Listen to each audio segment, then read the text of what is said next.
specifically under what authority you have called us to order, and where in the standing orders you can convene a meeting with only 5 minutes notice. Standing orders or the jurisprudence of this place that you can convene a meeting that way, I'd be interested to know, as a professional courtesy to another chair, it may happen to me. Sure. It was something I had discussed earlier with my clerk, so under good guidance, I knew I could do it. She will, if you will, look at that passage up for you and share it with you. I would like to see that. Would that. it be okay if I turn to Mr. Christopherson while you're doing that, No, or would you like to wait? I would like to wait because I'm tempted to challenge the chair if I'm not satisfied with your clerk's explanation of your authority. Going to the point of order, Mr. Chair? Certainly. On the same point of order, Mr. Reid. Were we actually adjourned, or was it just suspended for the 5 minutes? Well, I left the chair and went to take care of some health issues, and so I can't tell you exactly what occurred. But no, what I mean is, if indeed we adjourned, the language which I think heard we was did, this meeting is adjourned. Then I have the ability as the chair to reconvene a meeting. Okay, I was just trying to. That was one of those information. Although an earlier motion earlier today was that we wouldn't concur in an adjournment motion, so. How we got there, we're not certain. So we'll just wait.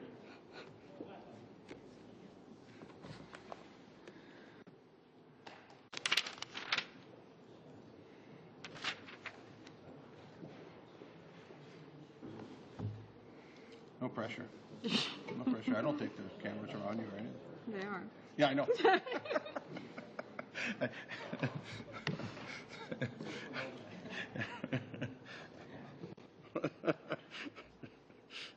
Oh, sorry, mine's on.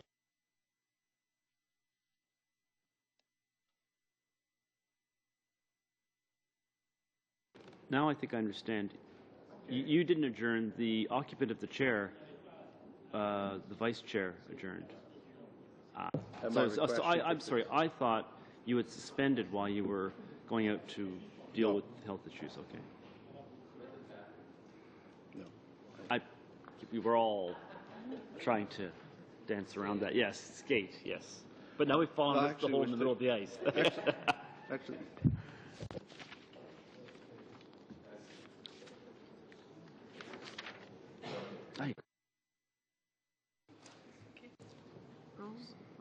Okay, the role of the chair, administrative responsibilities, and one of them is to call committee meetings, which I just did. Page 1031.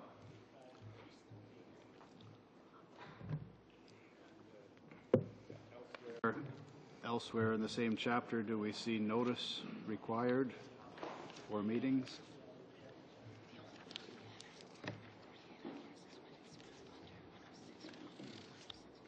Right. Yeah, the clerk reminds me the only time that there's a time limit to the notice of motion is under 1061 or 1064, which I'm sure have to do with exactly that. Mr. Chair, if I may as well join the point of order? Sure, why not?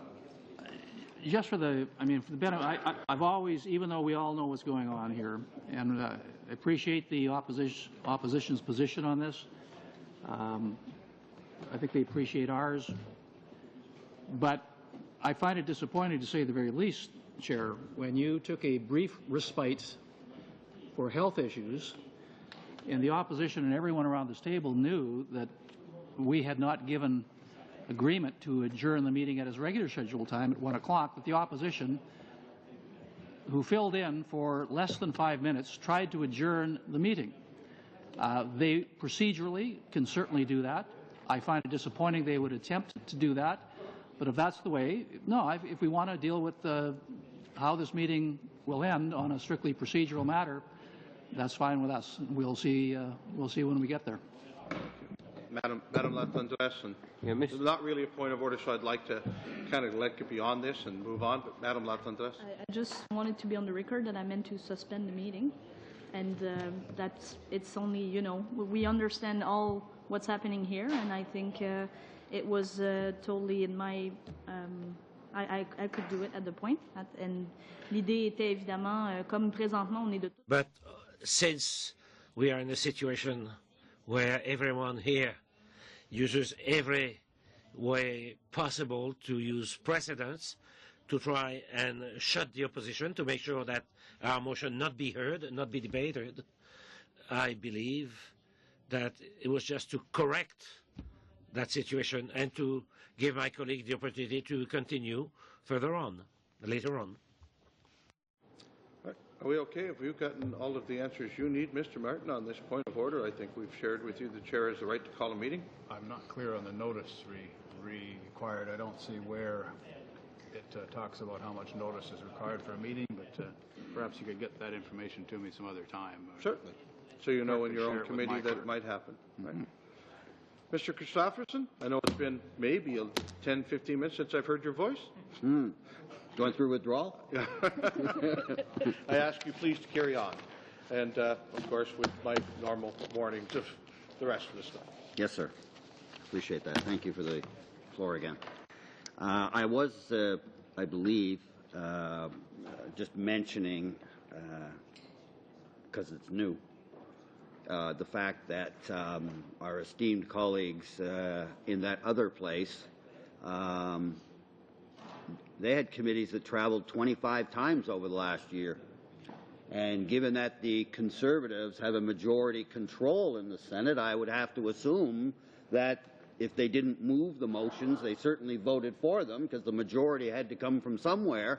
And so isn't it interesting that the unelected Senate, who, by the way, get a say in some parts of the execution of our election laws, interestingly enough, but the unelected Senate, that is about the appointed Senate, which is about as far away from democracy as you can get without giving those Senate seats to people because of who their parents are, they traveled, their committees traveled 25 times. So am I going to hear from the government that the Senate was wasting the time and money of Canadians by sending their committees out 25 times? Now, I'm not seeing any takers to refute the point, so it would seem that they thought that that made good sense, that traveling, having Senate committees travel on Senate business made sense. All we're asking for is the same thing. Why does the government believe that using their majority to send Senate committees across Canada for hearings 25 times is democratic? But when the Procedure and House Affairs Committee should dare to ask that we go out at least to a few public communities to hear from Canadians, that's undemocratic. That's somehow a problem. Pretty bad when the Senate, can't believe I'm making this statement. I know, but it's ugly. The truth is like that. The Senate would appear, when it comes to listening to Canadians and traveling, are more democratic than the Conservatives in the House of Commons. I know. No, I'm sorry, it's the truth. It has to stand. It's the truth. It's the truth. It's shocking and appalling that one of the poster childs of lack of democracy, the Canadian Senate, should one-up the government, and it's the same crew that has the majority control. So there goes any possibility of saying, yeah, but, oh, speaking of but, anyway, it's another matter. Imagine that, eh? Imagine that. We live to see the day when the government managed to let our unappointed Senate be more democratic than the House that they have majority control over. Well, imagine that. Imagine that. You can't even meet the standards set by the unelected Senate in terms of democracy. And you run that show, too. What a joke. All right, let's move along, because I got lots and lots of stuff, and it would seem I have lots and lots of time. So let's move along. we're posing the issue in our motion that we should be traveling. And so the question then is, well, why? Why should we travel? What would be the point in that? And this is some of the comments that we're getting from Canadians who are aware of what's going on and have expressed a view. And Chair, I've asked my staff, I sent this back, I asked them to go through it and make sure that I was only reading things that were relevant to the issue of travel, which speaks directly to my motion, and to ensure that I don't speak at all to the content of the bill. So I'm sincere when I hope we will, and you'll be the arbitrator of that, but I'm just letting you know ahead of time, I have great reliance on the Cracker Jack staff that we have, and the fact that you are a fair-minded person. This should go well, so let's try it. Jamie Bigger said, why cross-country hearings? Because Canadians deserve to have a say in a law that impacts our basic democratic rights. Now, I realize that Jamie is repeating something I said, but it would seem to me hearing that message from Canadians is very different than hearing it from me. I already read Emma Pullman. Glenn Denholm said, because in this day and age, the people should have more and not reduced access to what is going on behind closed doors.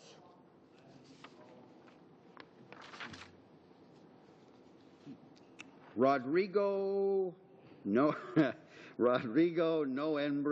Samayoa. Because voting is the most basic right in a democracy, it is one of the elements that separates Canada from dictatorship. Many people have died so we can have this right.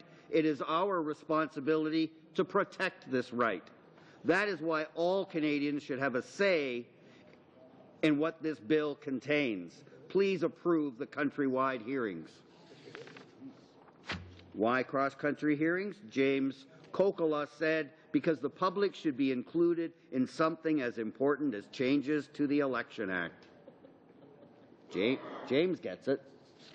James gets it. Sheila Strickland. Why do we need cross-country hearing? Because no one has asked for citizens' opinions. Again, Harper thinks he can just ram through massive changes to how our country functions. Last time I checked, that's not how a democracy worked. Helen Brown.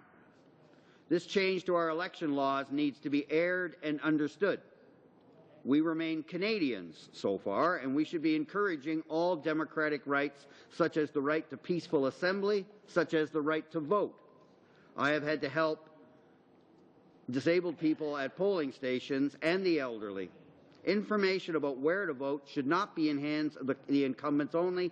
Canadians are not aware of the rationale behind this move by the Conservatives, nor are they aware of the implication. This needs cross-country hearings. And Lisa M. Williamson says, in part, cross-country hearings will encourage Canadians to get involved in politics and to go to the polls to have their opinions heard. Michael Cowton, 9 minutes, well, I guess it'll be a little more now, probably about a half hour. We do not want to exclude any person from exercising their democratic right to vote in a free society. The point of this law is to exclude the poor and anyone else who does not vote Conservative, and I deserve the right to voice this opinion in a public hearing.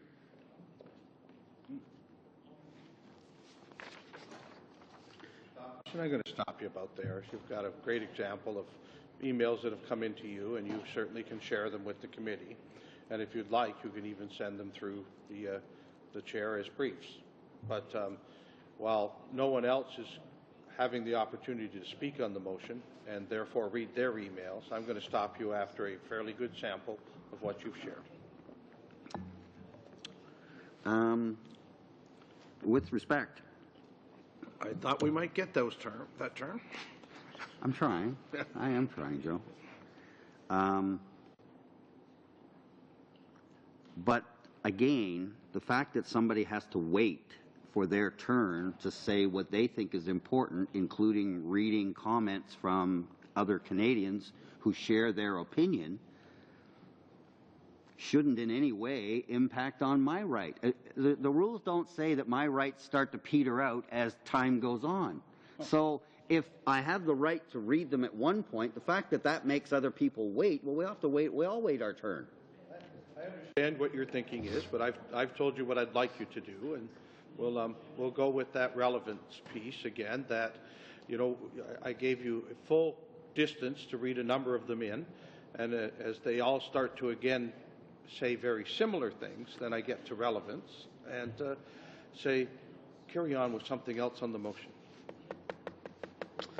If I could, Mr. Chairman, again, I'm seeking to understand it as a point of order. Then I'm seeking to understand your, if not ruling, your admonition of my colleague. What's exciting here, and what the committee should be taking note of, is that we seem to have awoken a sleeping giant across the country of people who care about democracy, and we've mobilized, or they, in fact, themselves are mobilizing. Mr. Martin? With a voice to cry out. Do you have a point of order? Give it to me. The point of order is that I'm questioning and challenging, I suppose, your admonition of my relevance colleague. On what Mr. Christopherson was saying? Exactly, because, if anything, we should be pleased and excited that Canadians are taking note of their democratic electoral system. Thank you for your input on my ruling. Well, it's your input. I'm not satisfied that you're asking him to stop reading those. I think we're interested. I think the public that is tuned in and watching is interested to hear what their fellow citizens are saying about this. And it should be encouraging. As I suggested, we had a number read into the record, and as they started to get much more similar and similar, I suggested, since we're here discussing a motion, not the piece of legislation you'd like to discuss, but the motion. Right here. I have it right in front of me. And with all due respect, I disagree with the Martin, way that did you just interrupt me while I'm trying to tell you what my motion, what I've done here? Respectfully, yes. Okay. Then I respectfully. Go off the floor. You want to talk over top of me? Go for it. No, I'm not trying to talk over top of you, sir. I'm just trying to understand, I suppose, your reasoning, because we have and yet there I was giving you my reasoning. But go ahead. Well, you first. No, I insist. It's very Canadian that we're trying to out-polite each other. Right. I have already ruled that after a number of these emails were read, we reached the point of relevance that they were going to say similar things about the reason why Mr. Christopherson had brought them forward, and that was about travel of the committee. That's part of his motion, so I understand where he came from on it. Very relevant till you start to get to 10 or 12 of them, and then it starts to be repetitious and a little not relevant. So I'll go from there. Mr. Christopherson, back to your motion. I was trying to do a quick count to see if I had that read 10 or 12. Okay, it sure seemed like 10 or 12. How was I? Oh, how it seems. Yeah. It's close. It's close. I respectfully disagree, but I also respectfully accept your ruling, and I will move on.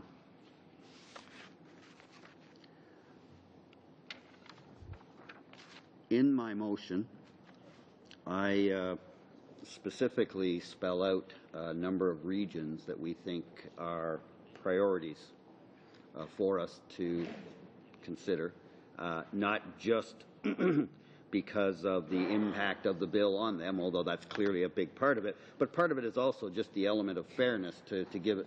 I mean, the first element of fairness is, are Canadians going to get their say in the places where they live, yes or no? If the answer is yes,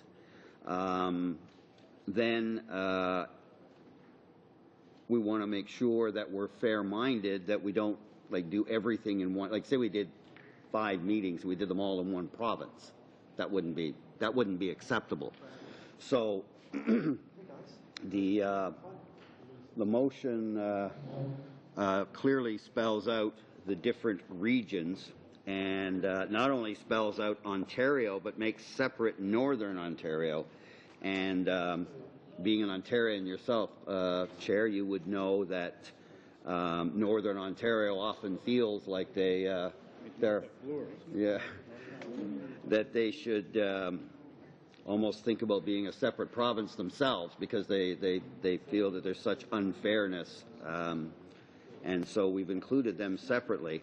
And since we also talked about First Nations and Aboriginal peoples and the impact there and having their representatives come as witnesses, when I make reference in my second point to traveling, the North is, even though I'm from Ontario, the North is not just northern Ontario, but quite frankly, it sort of begins at the northern point of northern Ontario. Then we start getting into really northern Canada, and you're still not yet at the Arctic, which then takes you to the top of Canada. So I would assume, and I'm going out on a bit of a limb here, haven't checked this with my folks, but it would seem to me that a logical place for us to go, especially since the only direct flight there is from Ottawa, would be to go to the territory of Nunavut and go to Iqaluit. And we did a little research, and because we proposed the travel here, we find that there are daily flights that leave at 9:15 a.m. and they arrive at 12:25. And then they have a return flight at 12:45 that arrives back in Ottawa at 3:55 p.m. Now, I mention that for two reasons. One is to show that it's not only possible to get there, but secondly, it's easy. And the easiest place in all of Canada to get to Iqaluit is Ottawa. So, a perfect launch point. Now, for those that haven't been there, you've been there, Mr. Braid. That's beautiful, isn't it?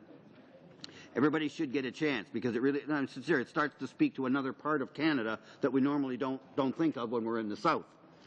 So one could, and the reason I picked up on the comment from Mr. Braid was that it could very well be that some people haven't been there think, well, where would we stay? It's way up in the north, which is more something you would think of when you start getting upwards of Pond Inlet and Resolute Bay, where I've been. I know there's others here.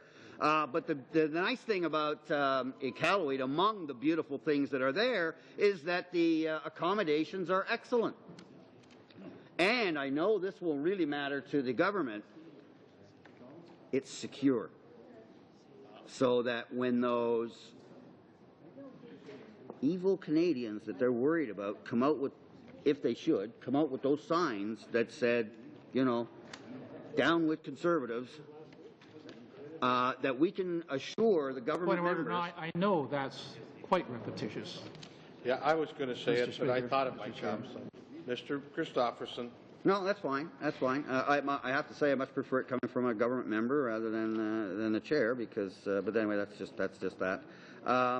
The fact remains that there is excellent accommodation there, as Mr. Braid will testify to. I was very comfortable. I've been there 2 or 3 times. Frobisher Inn is one of the places that we go to when we travel there. They have 5 meeting rooms. They have a theater capacity of 272, a banquet capacity of 120, and a reception capacity of 272. They have everything that we would need in terms of infrastructure to support a House of Commons standing committee. So, it's easy to get there, represents an important part of Canadian life. It's secure, and it speaks to one of the groups that we're concerned about who may be losing rights in here, and that is Northern Canadians. And that's before we even get into Aboriginal peoples, First Nations people, the Inuit, who would have an opportunity to be able to. And this is the thing, Chair, and I haven't gone this far before in specificity, but were we there, for instance, and if we were right now in Frobisher Inn, we would have people that may or may not be national figures, but they are people in Iqaluit who understand the city, who understand the election process and want to describe to us how different it is voting, and be able to say, you passed the community center when you came by. Most people vote there, but we have this kind of problem, and if there's this kind of weather, there's that, and when poll clerks don't show up, this is the problem that we have, and it's different than the problems that you in the South face. And so being there is not about necessarily identifying people per se in Iqaluit that we want to hear from, and that's why we have to go there, which is what the government was suggesting I was trying to imply in my motion. It's not the case. There could very well be experts that are renowned, world-renowned, nationally, internationally, who would come. But more specifically, when we travel to communities like that, if we went there, the specific purpose would be, yes, what do you think about the rules overall that affect us all the same, no matter where we live?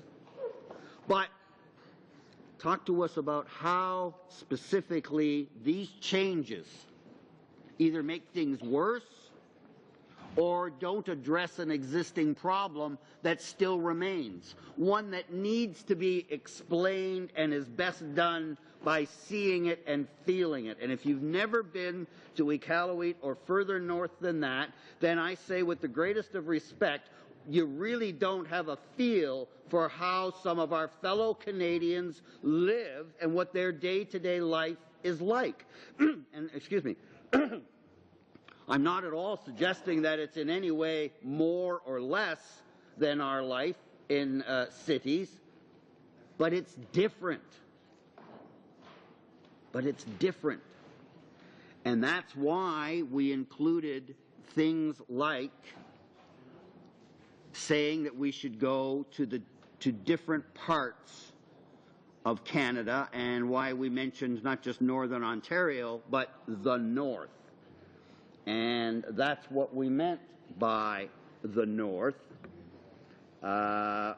was to speak to, and this makes some of my fellow Ontarians crazy, but it depends where you live. It's interesting. If I may, just a little on geography, and you'll know this.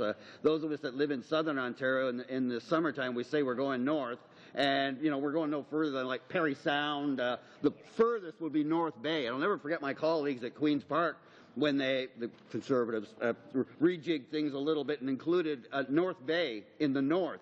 And there were an awful lot of Ontarians that were very upset. And then they brought it down. I could be wrong on that. I think they brought it down all the way to Parry Sound and said, now this is Northern Ontario. Well, let me tell you, the people in Wawa, Temiskaming, along the James Bay coast, Point of order, Mr. they Chair, were not impressed. Wondering what the relevance on that is.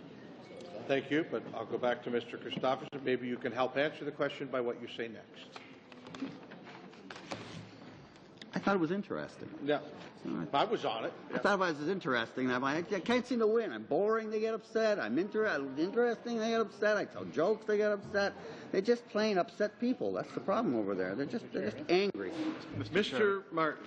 Mr. Chairman, I'm still a little unclear. I'm not challenging you on the relevance that Tom just raised, but I'm a little unclear the previous relevance motion. And these are important for me because we're tracking these things as well. But you seem to think it was or repetitious at least. You thought it was repetitious that Mr. Christopherson mentioned that there may be gatherings of protesters with signs such as "Stop Harper," "Down with the Conservatives," etc.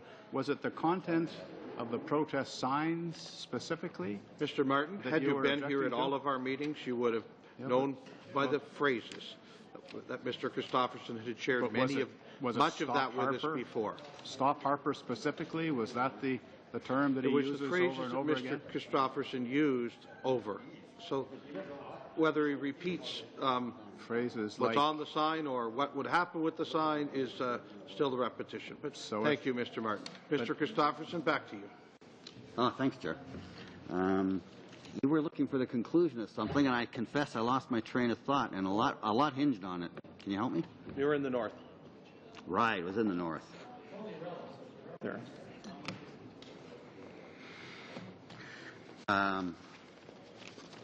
I would go on to say that a similar argument can be made when we talk about,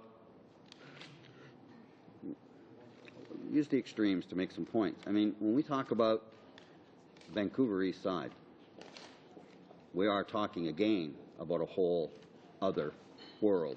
Only this time, we didn't travel thousands of kilometers away from our urban setting. In fact, this exists in one of the most beautiful cities, not just in Canada, but in the world, one of our largest and most important cities. And again, Chair, at the risk of repetition, but it's the same argument that applies to people on the West Coast as it does on the North Coast. And that is to be able to hear from people that live there and representatives of community groups that are there on the ground. And we may all think that we can imagine what certain aspects of life are like for those that are living on the streets. But much like the beauty of our North, you really have to see it to understand it. And the opportunity for those representatives, and I don't imagine those would be easy hearings, but the ability and the opportunity for those representatives to be able to point again in the community, in the neighborhoods, about why this bill either works for them, doesn't, or whether there, and I think this could be the case too when we get out there, that there are still a lot of unresolved problems. Some of those issues have been raised by the Chief Electoral Officer, and we studied them and thought about them, and they didn't find their way into the bill. So for purposes of doing a thorough and adequate study of a piece of legislation, hearing from citizens not only in how the bill will affect them negatively, but how they have negative aspects of their experience in voting in Canada as it is, and how the bill is not addressing those concerns. Now, not everything will be geographic specific.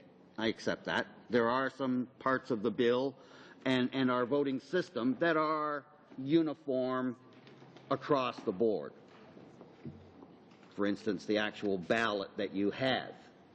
Even the voting area, we now have those little cardboard screens that they set up. That's all pretty uniform at the end of the day. Some exceptions, but for the most part, that part would be uniform.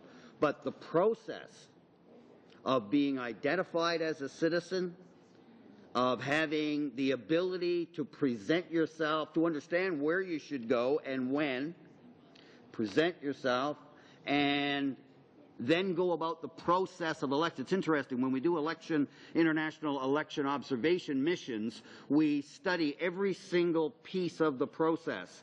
And so oftentimes what we'll do is identify somebody, and this is relevant, Chair, I'm not trying to play a game here. We'll identify someone as they come through the door, and we'll sort of stay with them all the way through the process. And if they had any problems, we may even talk to them afterwards, particularly if it was about their ID or if they were rejected from voting, then we would go and talk to them. And again, that's when I really started to realize, and you know, you get out, I said this, and I won't say it a lot, but when you get out into the villages, into a lot of these emerging democracies, and you start to realize the challenge to their democracy just because of their geography and infrastructure, or in particular, lack thereof. And so we would like to see that same respect paid to Canadians, and there aren't many in terms of numbers, because we are one of the most urbanized cities in the world. Countries, thank you. We are the most urbanized countries in the world. But you weren't listening. They thought you weren't listening. Yeah. Cities are urbanized. Yeah, cities are urbanized. Yeah. There's redundancy. Redundant. We have a new list. No, come on, that can't count against me. Is. Yeah. So, but the point is really not a joke, and that is to allow people an opportunity to, again, to explain. In the north, it would be, well, here's the challenge that we have, and you can sort of see the snow, and you can see the in the case of Vancouver East Side, those issues are going to be very, very different, but they're just as challenging, and if it leaves those Canadian citizens without the right to vote, that is as big a crime and a shame and a blight against our democracy as anybody else in this country, whether it's a former prime minister, a former governor general, or the richest person in the country. Their vote counts absolutely no more than any other Canadian that finds their way to a polling station and casts the ballot. And that what's happening here is we're not showing them the respect that they deserve. Because if we did, the government would at least have agreed to negotiate a certain number. I won't throw a number out there, but somewhere between none and what we've asked for would be a negotiated number. Would it still satisfy all the concerns that I'm raising? No, Chair. No.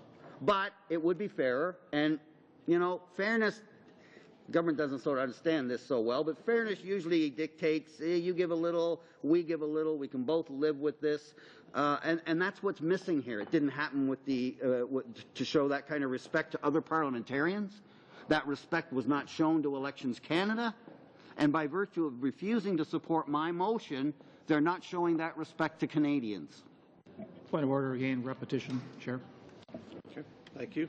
Mr. Christopherson? Make the point. Chair, may I ask what is your ruling on? I mean, you've got the editorial comments from Mr. Lukowski. He brings it to your attention, and I really can't tell if you're making a ruling that he is being irrelevant or repetitious. Stay with us, Mr. Martin. If I make a ruling, I'll be the first one to tell you.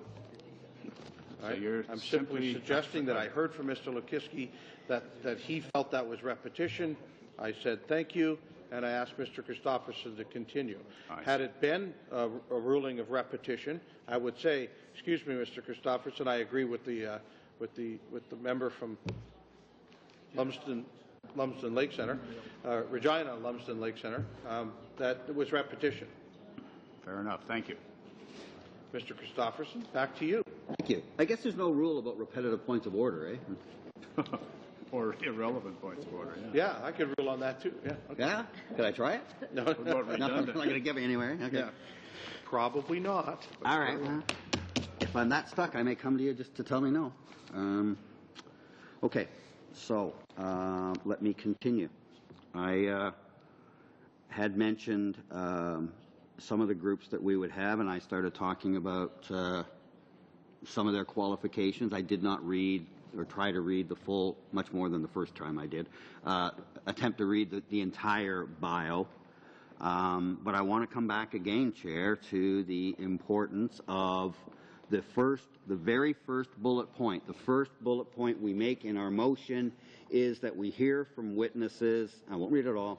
And then I gave an example, not limited to, and I gave an example. If I may, one of those experts would be the Canadian Mental Health Association. And Mr. Peter Coolidge is the national CEO, and he's also a special advisor to the Global Economic Roundtable on Mental Health and Addiction, a founding member of the Canadian Executive Council on Addictions, and he served on many community sectors. So again, somebody that can bring some expertise, relevance, and put in front of us the situation for what may be not a huge percentage of the population. We grant that. And for the most part, Chair, when we pass rules, I think most of us are trying to think what is the best rule for the majority of people and doesn't hurt anyone. We try to make it as broad as we can, and that's why it's important that we start to be more aware of what's at stake. If someone has a mental illness, does that mean they shouldn't be allowed to vote? I'd be shocked if there was anybody in this room that just said, yeah, I don't think that's the case at all. But if we accept that especially mental illness, and there's very few of us in this room that haven't had mental illness affect our families, and there's probably a lot of tragic stories right here in this room alone. as to what some of our families and family members have faced when it comes to mental health and addiction issues. And so the point we're making, Chair, is that we could be a lot more sensitive to the voting rights of all Canadians if we have a process that lets everybody participate. And that's why my motion speaks to the kind of witnesses. And that's why I'm taking the time to underscore why we think those witnesses would make a difference and why it matters. And you know what?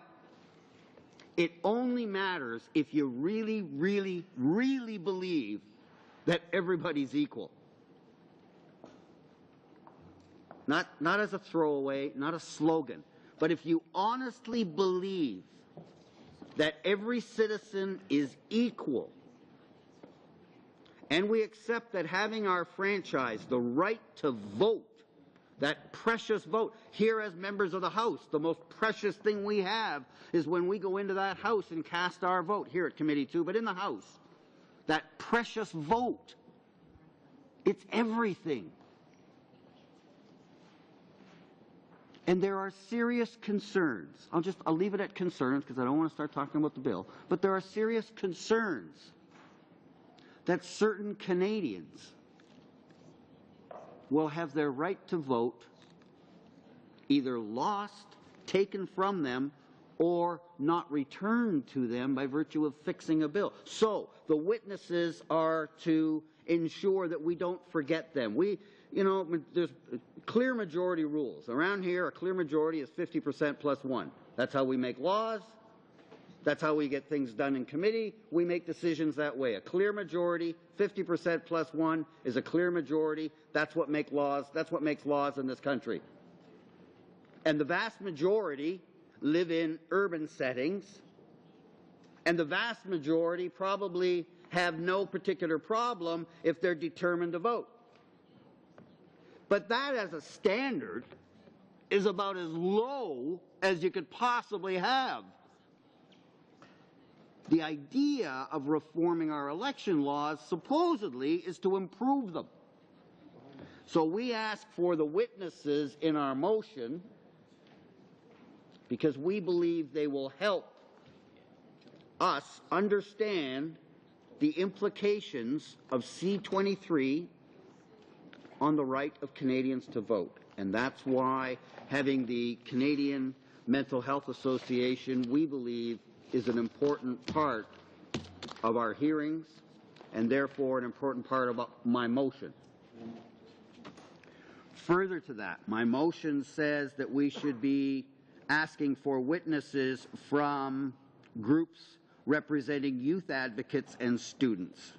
And there's more than one. Because this is not easy. I mean, remember, this is all complex, it's difficult, it's expensive, and it's slow. But I say again, if Canada was easy, everybody would have one. And so not only do we want, for instance, student groups and youth representatives and advocates, but they have different groups. And the beauty of democracy is that sometimes they have a different view of things. So, we can get into different subsets of representatives representing Canadians, which is why democracy is not known for its speed. We can move quickly. We did last night on the Ukrainian question. There was a political will that, notwithstanding the nonsense of last week, we wanted to send a message of unity from our country to theirs. And we did it. The hard work was done in the background by the House leaders and their staff, negotiating the words, but the actual political process was done in a blink. Unanimous consent, motion, carried, passed. There's the message. So one of the groups, Chair, that we would think of to put on our list of invitees, if the committee agrees to hear witnesses, because we don't have a motion right now.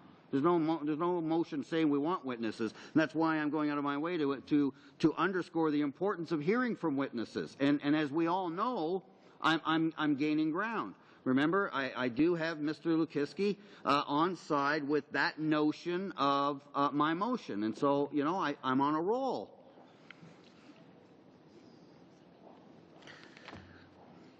So one of the groups that we would want to hear as expert witnesses, as mentioned in the bill, the motion, sorry, as mentioned in my motion, not the bill, my motion, is the Canadian Federation of Students. And the national chairperson of the Canadian Federation of Students is Jessica McCormick.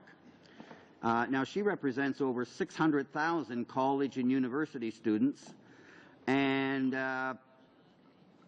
she has also served, prior to a great experience, as the national deputy chairperson and as the chairperson of the Canadian Federation of Students in Newfoundland, Labrador. So again, this is someone with a great deal of expertise. I'm noticing that she's also has an undergraduate degree, but an undergraduate degree in political science and English in the Memorial University of Newfoundland, where she was the executive director of external affairs, communications, and research of the Memorial University of Newfoundland Students Union. So again, somebody who has a practical hands-on experience with democracy, albeit at university. I didn't attend university, but I suspect by that age and that level of intelligence that those elections are pretty sophisticated, because they probably got a whole campus full of Philadelphia lawyers that are ready to tell everybody why it was wrong. So they have some experience.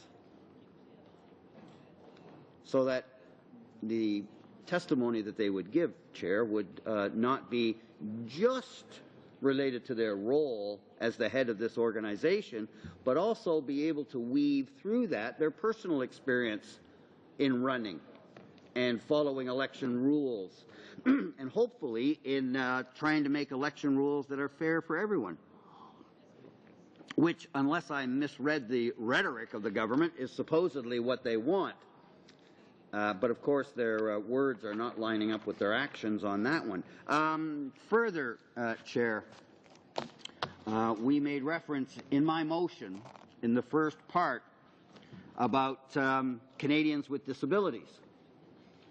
And again, this is where democracy can get complex.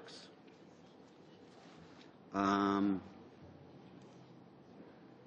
you either believe everybody matters or you don't. I mean, it's either a throwaway line that everybody matters or they don't. And I don't know if the members opposite have given any thought to where they're going to be in history on this. I suspect not. They're probably not looking much further the next election. That's why they're supporting rules that jig the election in their favor. But the fact is that all of this eventually will be looked at in a historical context, and when it does, the government's not going to be on the side of the good guys. This is ugly stuff. Even just accusations that are supportable, that people are losing their vote, that the chief electoral officer is being handcuffed.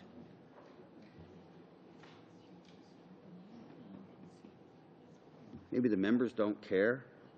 I would have thought they'd care a little about their legacy, especially on big questions, but when that dark period of Canadian democracy is looked at, and I'm referring to maintenant, they're going to be culpable. Their names will be listed. The votes, they will be there forever. It's not to say that they don't have the right Point of order. to pass Actually, laws. he's outdone himself because he's now reaching relevance and repetition. But nonetheless. Thank you, Mr. Anderson. Please carry on. I did both at the same time. That there should be like a super point of order for something like that, don't you think? I know. I have Mr. Scott. You got me. Well, we'll get Speaking Mr. Martin back here for super points of order. Yeah. Now, live under that pressure. No, quite honestly. Or threat. Quite honestly, this probably will not appear as a super point of order. But because I had to leave the room and I'm back, I just wanted to be sure that something I had to do is actually being dealt with consistently, so I had to leave the room because I was substituted. And so I'm just wondering, just want to make sure that everybody who's sitting at the bench, nobody there has been substituted for anybody else. Is that correct? I'll ask the clerk. The clerk takes care of the substitutions, but I've seen lots of paper come back and forth, Mr. Scott. So as per normal, I would suggest that's the case. Just want to make sure that, can you confirm, the clerk, that nobody sitting at the table actually had been substituted out? The members of the committee that are sitting at the table are the ones who are the members. If a substitute is subbed in, the official member isn't here. Thank you. That's all I wanted to know. Thank you. We've been giving some leeway with that. I remind you, when your leader was here today, he was not subbed in, but I did allow him to speak. And so I'll give some leeway both ways. I should also clarify, I was not asked to leave. I was informed of the rules, so I did leave. Right. Okay. Super.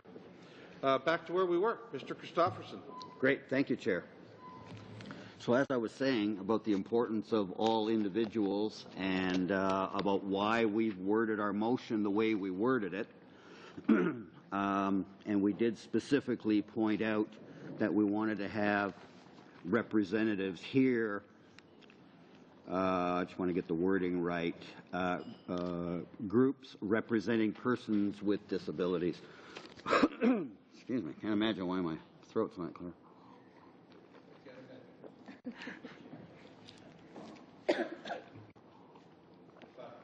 I'm expecting a motion to remove water at any time now.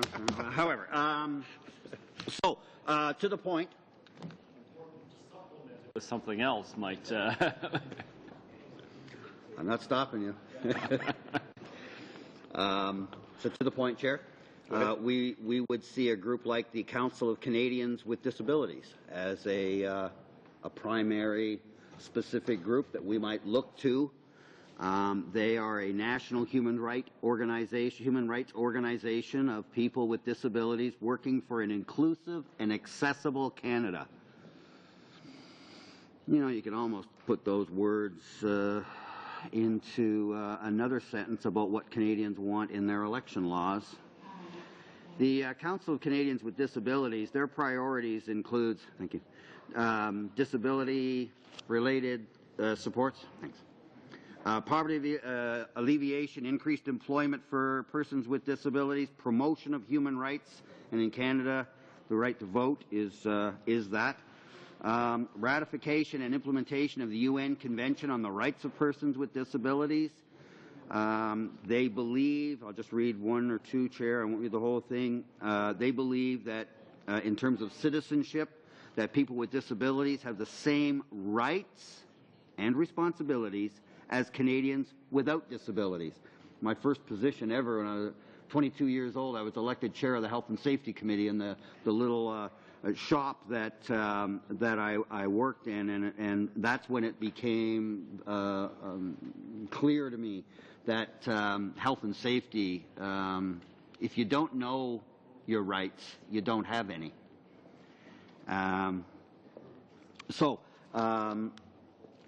In terms of citizenship, that's and they go on. They're specifically concerned about socially made barriers which prevent participation and discriminate against people with disabilities, and that must be eliminated. So again, obvious things like making sure that polling stations are accessible. But you know, Chair, and the other thing I wanted to say about learning early on is that all of us are only temporarily able-bodied. Every one of us will be disabled at some point. The only issue is whether it happens sooner or later. It's the only difference. And so there's not just the barriers that we tend to think of, those of us that are able-bodied, but there's a whole host of challenges that people with disabilities face in Canada. And our motion is here to ensure that the issues that would affect those fellow Canadians are taken into account when we look at C-23. Now, do I know what all those issues are? No. But then I doubt anybody else around the table does either. That's why we would invite them. We would invite them as expert witnesses representing a segment of our population to ensure that those of us entrusted with passing the laws of our nation understand the implications of either changing the law or not adequately addressing challenges and problems that already exist.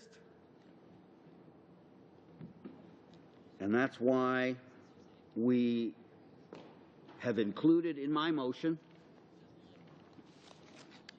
the various groups and organizations and points of view to ensure that we get as good a bill as possible. Would it be perfect? No. I already, as I said, I am already aware of some clauses and things that we agreed to in our work a couple of years ago that I would already be looking at differently. That comes from experience. That's the evolution of thought, and also just having others look at it and give their opinion. That's why you have consultations. That's why we were so proud to see someone like New Zealand having, all kinds of consultation, and that it wasn't being led by a political party. It was led by their version of our Elections Canada. That's how much they trust them. They let them lead the consultation. They let them produce the discussion paper, and then they went back out again and said, now what do you think about what we said, about what you said? This is before it even gets to the politicians. We are so far away from anything like that. In our motion, we speak of groups that have been active in our society on, in fact, the actual words, Chair, that we used was as well as specific groups which have been active in society on election rules. And one of them, the first one we mentioned is Fair Vote Canada. And Fair Vote Canada is a grassroots, multi-partisan citizens campaign for voting system reform. They promote the introduction of an element of proportional representation into elections for all levels of government and throughout civil society. And as our position of our party is that we should be moving to a proportional representation system as a further refinement of good democratic governance. But that's for another day. But it is worth saying, Chair, that one of the criticisms of proportional representation is that it doesn't usually lead to any one party receiving a majority control of the House, and that's seen as a problem. And yet, the best example that I can point to in the decade that I've been here... Oh, sorry. Mr. Lukiski? Relevancy. I didn't think this was a debate on proportional representation.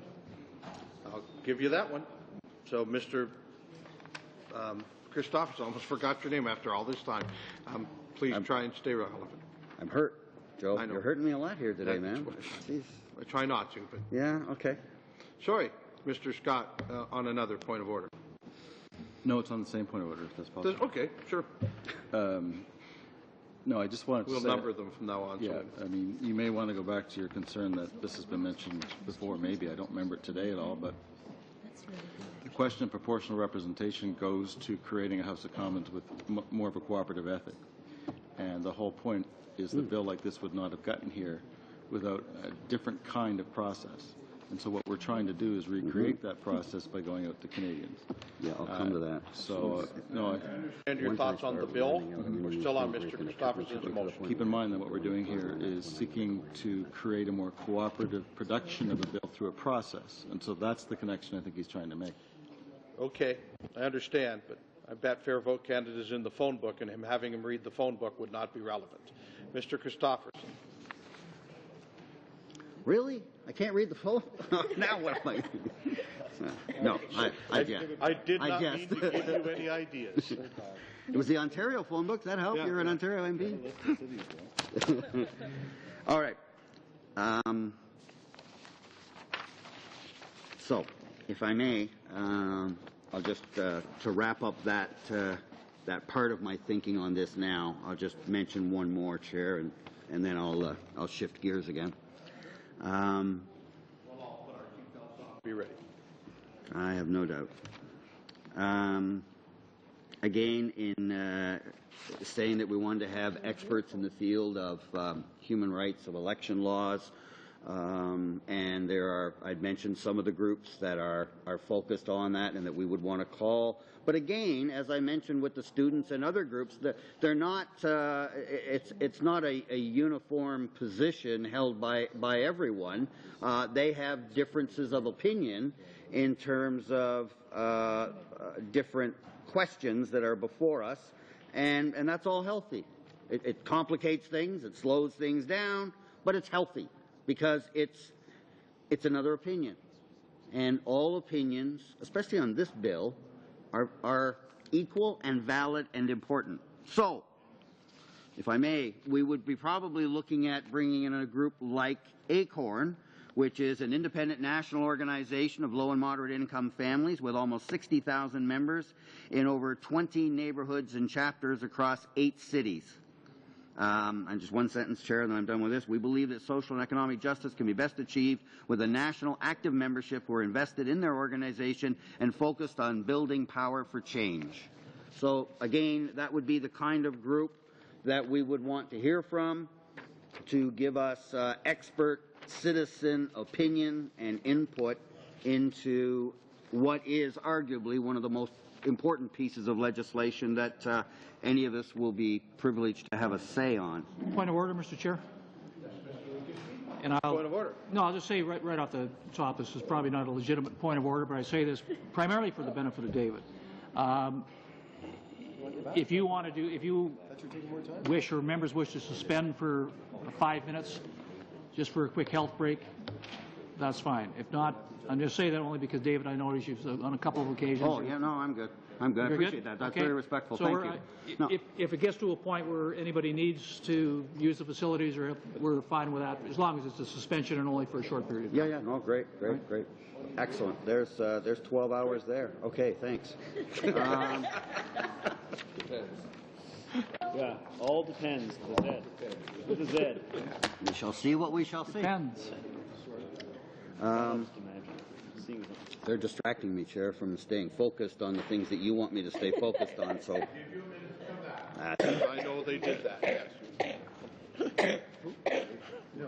I said to you that I would shift gears, and I'll do that just to try and keep it as fascinating as it's been. Oh, I'm just riveting, no doubt. So I had mentioned earlier. Get your pen ready. C-15. I had mentioned. Yeah, okay. I mentioned. No more room for a check mark besides C-15. Yeah, and I'm pretty much done on C-15, even by my own reckoning. So I accept that. But I was just saying that, like C-15, when I was raising its important relevance, and you were acknowledging that relevance for the most part, for my comments, I was doing so because it showed an example of how my motion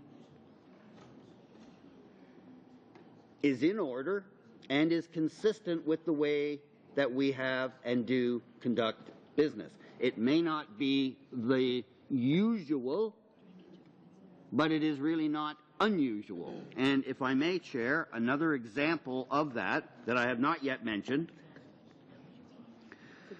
the headline is Cross-Canada Hearings of the House of Commons Standing Committee on Citizenship and Immigration, an opportunity for your voice to be heard. And that was put out, I mentioned that headline, not because it was in a newspaper, which is, written by an editor, but rather it's the committee's release themselves. It's their headline. They wrote it.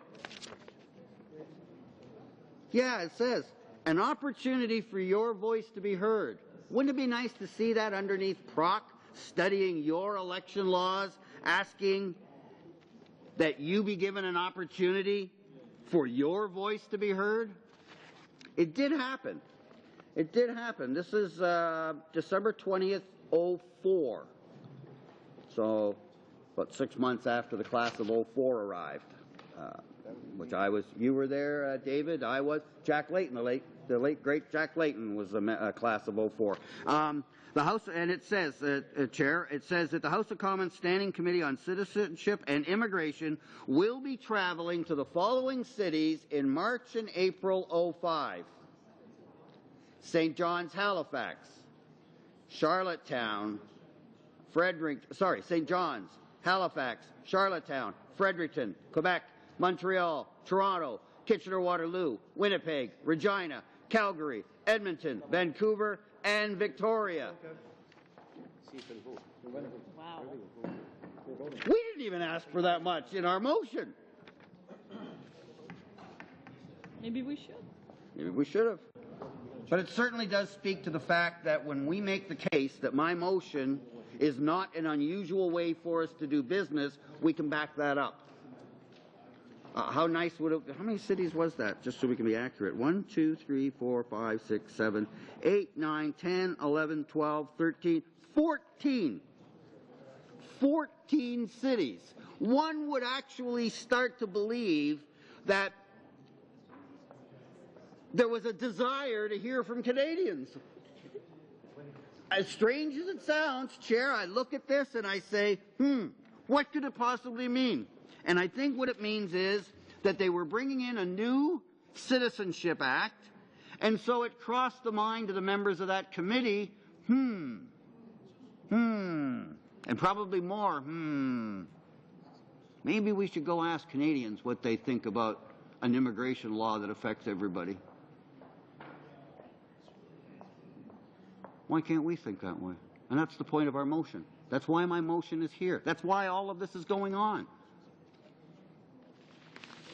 Because we think that Canadians should be given an opportunity, particularly when there's so much potential controversy. And I won't get into the bill itself, but the fact that there are leading Canadians and ordinary Canadians, if I can use that term, who are looking at this and they're troubled and they have concerns. And they're not asking for much. They'd like the committee to treat them with respect. I would make the case that the House of Commons Standing Committee on Citizenship and Immigration on December 20th of 2004 really did want to hear what Canadians think. It's hard to look at that and think otherwise. Conversely, it's hard for Canadians to look at the process that we're involved in right now and not draw the conclusion they don't want to hear from anybody. They don't want to consider alternate points of view. They don't want to hear some other thinking about something they've already decided. They want their law, and they're prepared to take whatever political heat it takes to bring it in so that they can get a fix in the next election before it even happens. So I congratulate the members of that committee. I don't know who they were at the time, but the members of that committee at that time are to be commended for caring enough about the opinion of Canadians that they would actually travel. Now, it's fair because the government raised their concerns about circus and gong show and such when we talk about the second bullet point, which is travel. That's what that's one of the reasons that I haven't yet convinced anybody on the second point. I got one member on the first point, but I still have two other points. Is he getting shaky on me? I'm disappointed. I thought he was a man of commitment. Another hour or two of convincing might bring him over, though. So. Well, okay, good. Well, that fits perfect with my plans. That's perfect. So it means that I still have two more bullet points and the whole crowd over there. Although I don't need them all, do I? I just need enough to get the majority. So, you know. Just pointing that out. And you can't do that while you're talking. That's fine, yeah, but I'm not going to allow a vote at this point when I'm still fighting to win, because right now I'm going to lose. As soon as I stop talking, I lose. So, you know, got to keep talking. Gotta keep talking. So I'll keep talking. And I'll just end this part of it by, again, saying that that's the kind of message Canadians want to see, and that's why my motion is here. And why it says that we should travel. So that Canadians would believe that their lawmakers actually want to hear from the people who are ruled by the law. This committee did that. Congratulations to them. This committee won't. Shame on them. Next.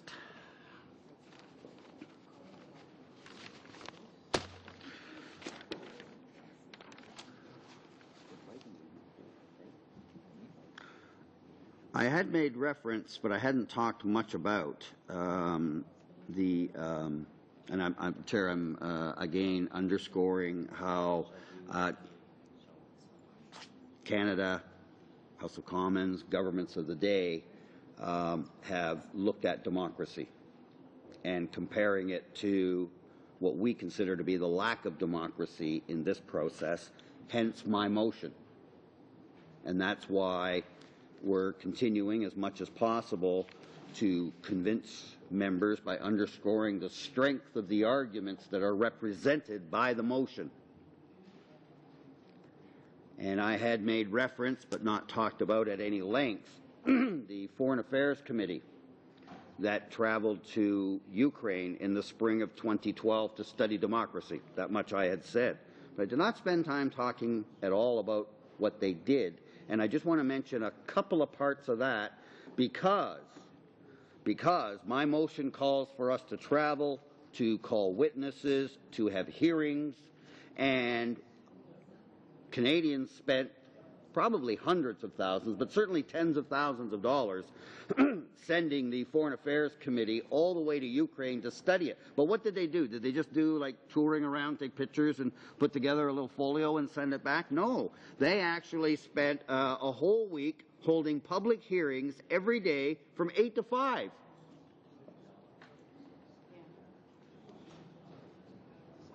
They had witnesses from all kinds of groups and background, political people, media about a free press, experts on democracy, history, international affairs, representatives from civil society. They were in 3 different parts of the country. Kiev, which is a beautiful city, I've been there. It breaks our heart to see, especially Independence Square now. It just brings a tear to see what's happening there. Lviv.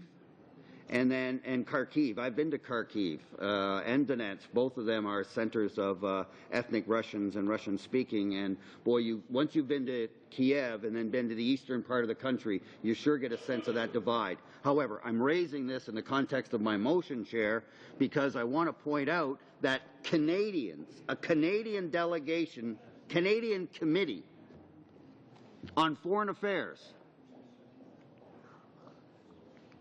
went all the way to Ukraine, not just to study it, as I said, but to actually hold hearings. Canadian delegation holding hearings with Ukrainians from all walks of life, experts and ordinary folk, to talk about their democracy, to talk about their system of elections, their system of representation. And we wanted that to happen. That's why we spent all that money. Because we saw it as a contribution to the struggle in Ukraine for democracy and rule of law and human rights. The reason I'm raising it, Chair, is that we've got this incredible dichotomy of a committee here seized of our own Election Reform Act, refusing to travel outside Ottawa, and yet, the very same governments during this Parliament. I was there. My colleague, Alexandrine Latendres, I know I'm doing that terrible. In fact, you speak Russian, if I understand, right? So there was a real contribution. But my point, Chair, relative to my motion, is that they actually traveled to different cities in Ukraine to hear from Ukrainians about their elections and about their democracy. And here we are with the same government, same majority, refusing to allow the committee that's studying Canada's democracy to go to Canadian cities and hear from Canadians. Point of order, Chair. That's where we are. Repetition. We have heard this It's not story repetition. before. No, I'll Well, fight we that have one. heard That's this not story, so- repetition. Oh, I've heard you speak about the Ukraine and going to Ukraine. Fair enough, and I did say that, but I said specifically I wanted to talk about the fact that we sent a standing committee, one of our sister committees, all the way to Ukraine, and they traveled to different cities in Ukraine to hear from Ukrainians about their democracy, and I have not mentioned the absolute ridiculousness of being here in Canada, and we can't get our own committee that's seized with our own democratic review to go to our own cities. Well, actually, that's worth mentioning. On the point of order, On the actually, point of order. you have mentioned that before on several occasions, so that was my point. It's repetitious. And I will suggest that I've heard it before, too. Not so that one. go I along. didn't know that. Well, No. The travel of the I've committee. heard about Canadians in the Ukraine, and I've Let's be started fair. to- Let's be fair. I've tried to be fair-minded. The fact was I have not spoken about the fact that a standing committee of the House of Commons not only traveled in Canada, as I've shown examples, but we sent a committee all the way to Ukraine to study Ukrainian democracy, and that standing committee traveled to 3 different cities in Ukraine to hear from Ukrainians, but we can't get the same government to agree that we should go out into the cities of Canada to ask Canadians about their democracy. That's a new point. Yeah, okay. but I've made it, so... Right. Because if you say it again, it will be a repetition. Then I'd be in trouble, and I recognize that, but no, sincerely, I didn't know that. I knew they went there, and I'd made those speeches. I did not know that it was that bad as a comparison, that not only did we send a standing committee there, they went to different cities within Ukraine to hear about the democracy, and we can't get the same right here. See, I got it in a second time. Order. Mr. Reid. I would argue that if Mr. Christopherson were to discover that he had actually misread and it was actually 4 cities or 5 or 6, that wouldn't really constitute new information of any substantive form. I mean, just the numbers don't matter in the same way that it doesn't matter whether they, met in small meeting rooms or big ones, what the color of the walls were and so on, whether it was Tuesdays or Wednesdays. This is not genuinely new information in terms of guiding members like myself in trying to determine how we would like to vote on this motion. This is kind of just space filler. Thank you. Time filler. Thank you, Mr. Reid. And I understand, and I've been as generous as I can be, and will continue to try and be as fair as I can be on both sides of this repetitious issue. Repetition and relevance. Sure, I'll give you a chance as soon as I'm finished. And so I keep hearing it. I have heard repetition. I try to point it out to Mr. Christopherson when it happens. At some point, the chair will have to make a ruling on it. But at this point, I'm going to suggest I'll just keep warning Mr. Christopherson to try and stay, as he puts it, inside the borders and color inside the lines. Mr. Scott, can you add to that? No, just very quickly, what I heard coming from our colleague from Scott was more a concern about relevance and not so much repetition, because he gave examples of new information that wouldn't necessarily add much.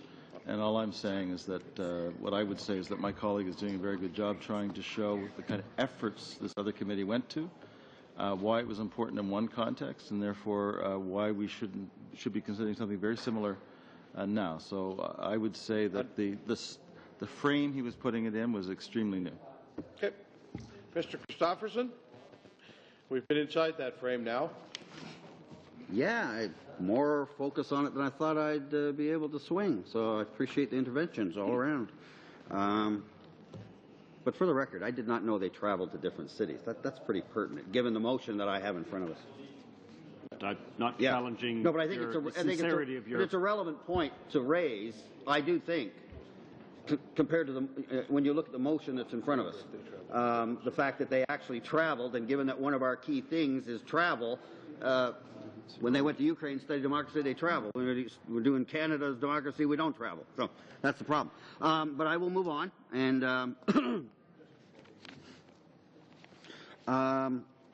I would also like to now move to another example. Excuse me. Another example of how to do this back in Canada. Quebec, second largest province in our nation. They looked at, guess what? A draft bill replacing their Elections Act. Sounds familiar.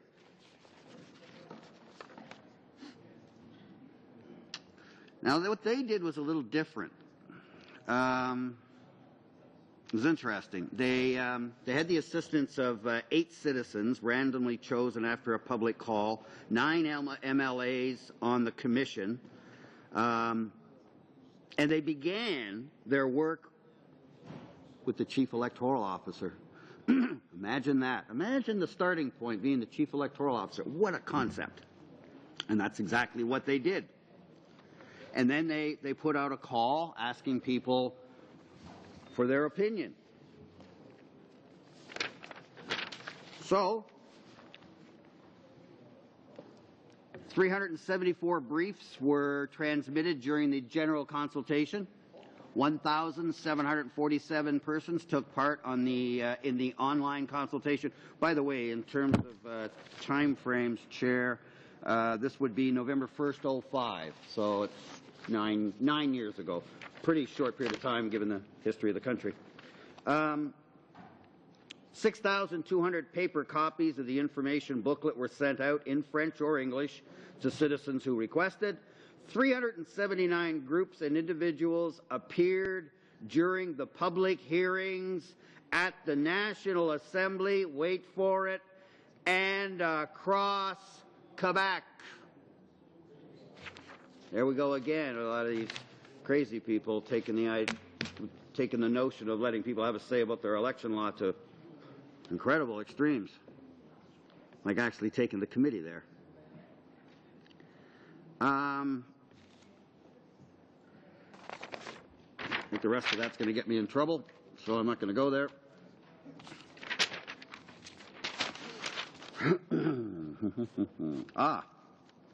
Now, speaking of reviewing and talking about the different component parts of Canada, and I made some reference to New Zealand and talked about how they did things. This is kind of shocking. I'll just read what I have here. The Portfolio Committee on Justice, Legal, Constitutional and Parliamentary Affairs of Zimbabwe held public hearings beginning on September the 12th, 2011 in 12 cities. Zimbabwe. What is it with the Z's today? Z seems, Z seems, Z's, Z. Z seems, New Zealand. Yeah, I know, Zimbabwe. We got Z's everywhere. I don't know whether that's the secret to it. But I mean, Zimbabwe, Canada. Zimbabwe holds public hearings to let their citizens, they got all the cities listed here. I figure I'm pushing my luck if I read those, so I won't. But I will make a reference to the... Maybe if we were called Xanada. Xanada, yeah, Xanadu. The fact, I did. Yeah. You old movie buff, you. Oh, well. That's what I was doing instead of going to university, I guess. That's right, same here. No, but I mean, really. I mean, Zimbabwe. Come on. Even they get it. Even they get it. That you got to let your people have a say in their election laws. But until the government decides otherwise, we will persevere.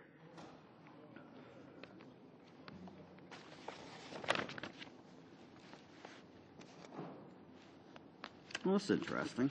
Let's see that now. Another reference here, Chair, on April the 26th of 05. Well, that might be the same one. I don't want to do that. That'll get me in trouble. I won't do that. I will return, however, to, I was mixing it up, trying to keep it interesting here, because I don't want to lose anybody. Returning now to why does it matter that we go to other cities?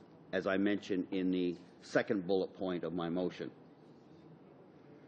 And I had read an article, excuse me, into the record that announced to the people of the North that they'd be given an opportunity to have their say on C-15. So I won't say anything I've already said. However, part of why we want to do this and why it's in my motion is because we want the public engagement portion. It's important. I won't again, but I did make some reference to the local media having an opportunity to talk about the importance of this national issue as it relates to where they live. What I'd like to do now, consistent with what I've done so far and have not read this, is after the meeting. So I've talked about what happened with the media and what they said to the citizenry, advising them what's going on, what was expected, saying, hey, come on out. They had the event, and then but there's still another piece. When you're interacting with the public, often, it's like dealing with the cosmos. You can go as fast as the speed of light, and you got to leave you out there, and then you just start going, and it continues to go and go and go. The big, the reference to I Love Lucy is still out there somewhere, floating around. Much the same thing when we do media and stuff. We go into a community, we do some stuff, and then we leave and go, or even here in Ottawa, and we leave, and then the media continues. But what happens then is important. It's part of the process. It's part of the communicating and conveying of messaging to the population. So it's important. So how did that play out in the example I gave earlier? I can hear you asking that in your mind, Chair, and I'm ready to answer that question, because the Northern News Services reported on February the 3rd, 2014, just a couple weeks ago, a copy of it, and it said this, and this is why it's relevant, and this is why it ties to my motion. Northerners had a chance to tell the federal government what they think of C-15 on January 27, and the consensus was strong opposition to eliminating regional land and water boards and an unhappiness about the federal government's perceived failure to properly consult on the bill. Sounds familiar. But what's interesting, when I read the earlier one, Chair, if you recall, the article mentioned the fact that one of the things they were doing was looking at eliminating the regional land and water boards. And, ordinarily you'd think when there's a good idea like that it would have a lot of support, and you would read an article that said, hey, people loved it, this is a great idea. Turns out that's not the case, that they didn't like it. Well, if they hadn't held the public hearing, how would you know what the public thinks? And we're in the same boat on C-23. How do you know what the public thinks if you don't ask them? Quote, nothing is more important than this, said Grand Chief Eddie Erasmus, who signed on to devolution in March 2013. He called the bill, which will alter two of the territory's founding documents, the NWT Act and the Mackenzie Valley Resource Management Act, unconstitutional, and said that he is prepared to stand up to the proposed legislation in whatever way he can. Quote, Canada has returned to the old colonial ways of thinking they know what is best for us.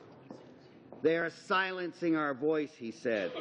This is not the constitutional promise that was made in the Chileko Agreement. My apologies for mispronouncing that. I will. Members of the the Federal Special Committee on Aboriginal Affairs and Northern Development were in Yellowknife for a marathon meeting. That we have. But that's it. That's all. They had a marathon meeting. We're having a marathon meeting. But that's it. And maybe the coffee. That's it. Where they heard from 33 witnesses over 9 hours on the bill. I won't go into too far, Chair, because I accept that I would be bumping up against relevancy, and I appreciate you letting me read what I did, because I do believe that was relevant. Obviously, you felt the same way, but I won't push my luck with you, Chair, and I will set that aside.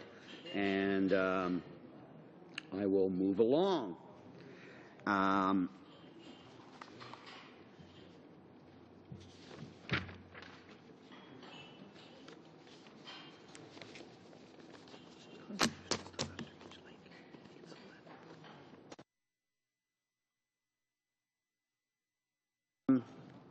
not sure where I have some quotes here, Chair, but I want to stay consistent with your.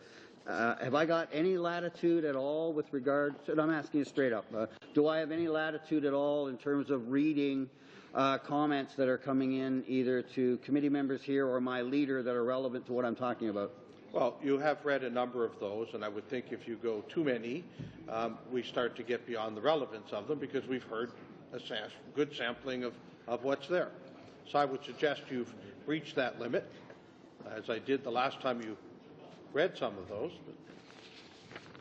And the fact that they're to my leader isn't going to dissuade you at all? No.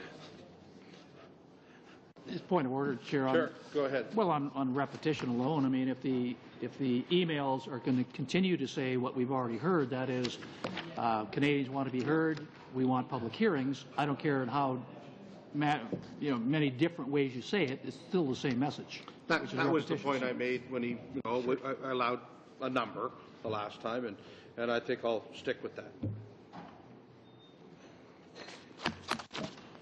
This is tough. On the other hand, Mr. Speaker, you wanted to read, You're making you wanted to read emails saying we don't want to hear public hearings. That would be new information. You want to play in the minor leagues, or you want to? I thought I was in the big leagues when I got to the big house, but I got to tell you, I saw a lot more democracy at Hamilton City Council than I'm seeing around here. Yeah, some days. And some days I'd have been the problem. So fair is fair. All right. New stuff. New stuff.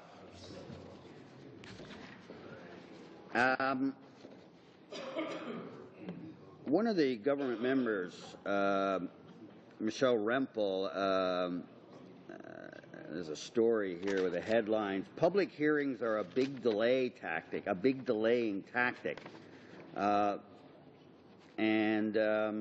Notwithstanding the fact that we are using parliamentary procedure to try to affect bad parliamentary procedure, it's not delaying for delaying's sake. It's not an obstructionist move. If it was, I would say so. Why not? That doesn't change. I still have the floor. Nothing would change, and I'd be upfront and open about it, which is what I prefer. I'm sure we're all that way, but it's not. It's not just about trying to be obstructionist, because that only gets you so far as a political party if you're hoping to get good media. I mean, they're not foolish. The media, especially those that have been around politics and politicians for any length of time, it doesn't take too long before they start rolling their eyes and saying, oh, this is all just, they're just grandstanding, hoping to get a headline. There's nothing really here. And that's not the case at all. Like, we are very serious about this, which is why we've committed the time and the effort that we have so far to try and convince the government of the error of their ways. And so to continue to have government members taking shots at what we're doing is not helpful to the government, in my view.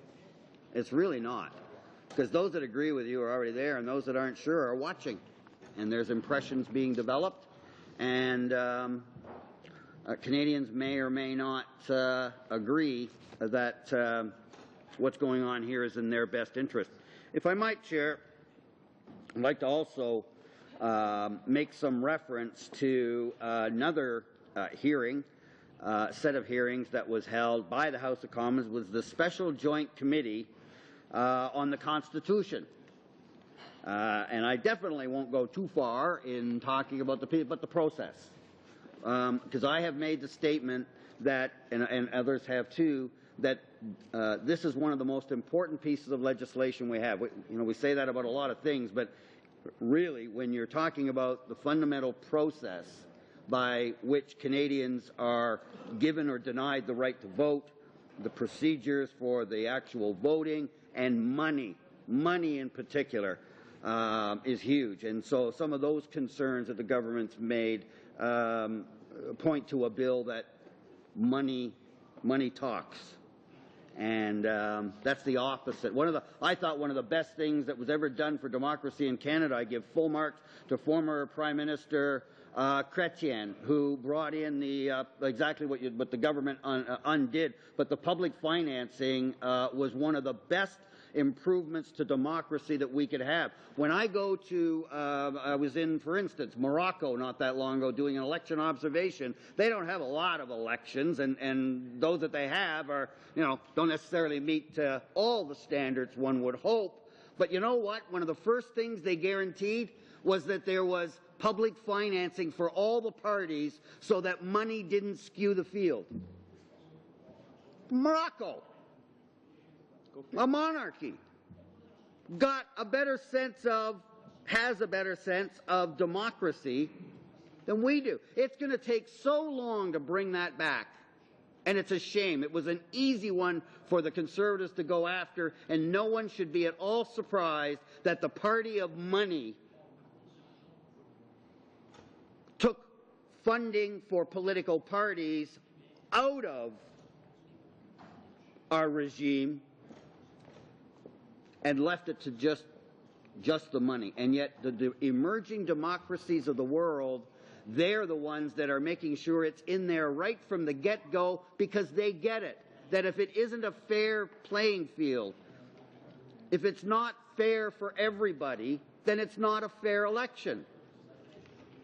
And so that which we have undone, emerging democracies that are nowhere near the level of evolution that we have, and we're far from perfect or finished, but nowhere near it. But they get that point, that they don't want money buying or skewing their election. Now, does money guarantee you win a free election? No, but it's nice to have. If you give me a choice of whether I have 300 signs out in a neighborhood or 500 signs, I'd rather have 500 signs. And if I have 500 people who want to put it on their lawn, now I need the money to buy them. That's a lot easier if you got friends with money and got rules that allow you to hire people through the back door, and link that with stifling the chief electoral officer, skewing a few other things, lack of consultation. You put it all together, and there is so very little democratic about any of this that it's an outrage. So I was starting to make reference to the process that the special committee on the Constitution, the process they used. And they held hearings, again, Constitution, pretty important. Election laws, pretty important. So you'd think that there might be some similarity in how Parliament would approach these two subjects. But it turns out that it's not really Parliament per se. It's the government of the day. And if we were in minority, we would be back where we were before, doing the work of the chief electoral officer and starting from there. This would be such a different world. And if anybody dares suggest when we were having those discussions that a government's going to come along and unilaterally impose their will of an election law, every single member of that committee would have said, "Are you crazy? That's never going to happen. Who would dare do that? How could that be? It would never happen." And yet here we are. Here we are, living, breathing in Canada. And the bill before us didn't have any input. And if the government had their way, there wouldn't be any after it was tabled. And we saw that by virtue of ramming it through the House. They said they want to do committee work here. The first thing the opposition does is put a very straightforward motion, offers also to move off of that position to find a negotiated compromise that the government can live with and that we could live with. And it's still no, no, no, no. If they don't want to meet around the clock, every time I mention we might read around the clock to do the bill, if we get towards the end and run out of time, oh, wow, what are you, crazy? We're not going to work around the clock. What are you not? And yet, if it's necessary to go around the clock to shut down the official opposition, well, that's just regular business. That's okay then. But we're not going to do that kind of work. We're only going to do that if we have to get one of you guys. Because we're mucking up their idea of how laws should be made in Canada. Point of order, So Chair. Is this they- really, is this that relevant, the attacks on our, the motivations of our government, is that really relevant to the motion brought before us today? Not specifically, Mr. Lukiski, and I have had this discussion with Mr. Christopherson before, that we're treading on new ground here. This committee has never had a motion to tell it how it will study a bill.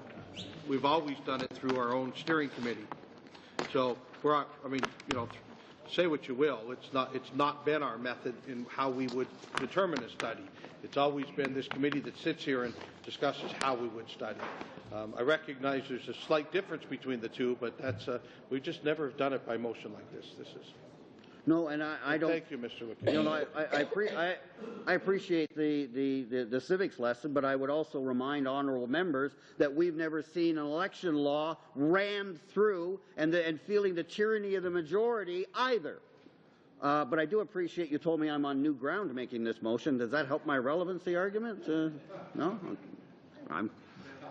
There you go. Well, everything's a help. That's how I've given you the leeway where you are today. Bit by bit, I'm gaining ground. I can feel the momentum. All right. So why did I raise this?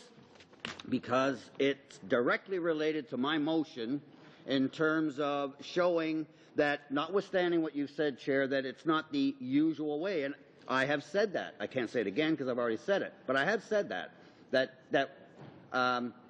this process is not the one that we want, and I have been comparing other exercises by our Parliament in terms of looking at major pieces of legislation, and I'm trying to validate as best I can my second point, which calls for travel, and why that's important. And I am pointing out, Chair, that the Baudouin-Edwards Committee in 1991, back a little bit, but not that long in terms of the history of our country, in 1991, a special committee was struck, and how did they approach the same kind of situation that we're looking at right now in terms of a major important piece of legislation, the Constitution?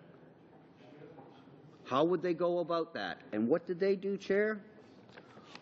They held hearings in 10 provinces and 2 territories. I think there were just barely 3 then. When did Nunavut come in? Yeah. When did Nunavut come in? 97? Mr. Reid. 99? Nobody?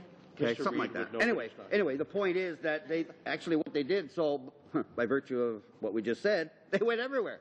At least they went to every province and every territory that existed at the time. That's the antithesis of the process that's being suggested here. And that's my point, Chair, and that's why we've made the motion. That I grant you, that we have not done it this way per se, but it is not at all unusual or unacceptable that committees would travel when seized with pan-Canadian issues. And what the heck could be more pan-Canadian than our election laws? And so if you accept the notion that our Constitution matters, it makes perfect sense that the Baudouin-Edwards Committee of the day went to every province and every territory. Why? Because it's the Constitution, and every province and every territory is a party to it. Now, cities aren't, as we know. Cities are not in the Constitution. They are creatures of our provinces and territories. It's that legislation that brings them into existence, and there's usually specific legislation for different communities. But the Constitution, that committee sat there and said to themselves, I'm guessing, but in some way or another, Chair, they said to themselves, okay, we got the Constitution. Who's impacted by the Constitution? Everybody. Well, we can't go visit everybody. Well, the main parties to the confederation that we have, might make sense to go and visit them. So that's what they did. It sounds very democratic that the Constitution, which speaks to provinces and territories in the Confederated State of Canada and the relationship, powers, and authority of said national federal government and those of the provinces and the territories. And that's what our Constitution does. So it would make every sense. I mean, well, let me flip it around and come at it the other way. Think how ridiculous it would be to look at talking about amending the Constitution or changing anything with the Constitution, and you wouldn't go and ask the provinces and the territories what they thought. Yeah. And yes, you could have them come here, but that's not what happened. Why? Because they showed the respect of a confederation. A federated state is different than other states. And there is respect that has to be shown to the component parts, in this case, provinces, territories. So the federal government shows its respect for its equal partners in our Confederation of Canada by going, I suspect they probably went to their capitals, I don't know if it's sure, but I'm suspecting, that at least they went to a major urban or a major population center in each of the provinces and territories and said, what do you think? Here we are, 214, seized with a bill that proposes to amend our entire Election Act. It's already somewhat controversial. We haven't even got to the guts of it yet. And we can't get the government Conservative members to agree that we need to show the same respect to Canadians that our predecessors have, and or that other provinces and territories in Canada have done. And I've also showed the examples of how other mature, respected democracies listen to their people. I show emerging democracies that don't have the same reputation we do, the good reputation.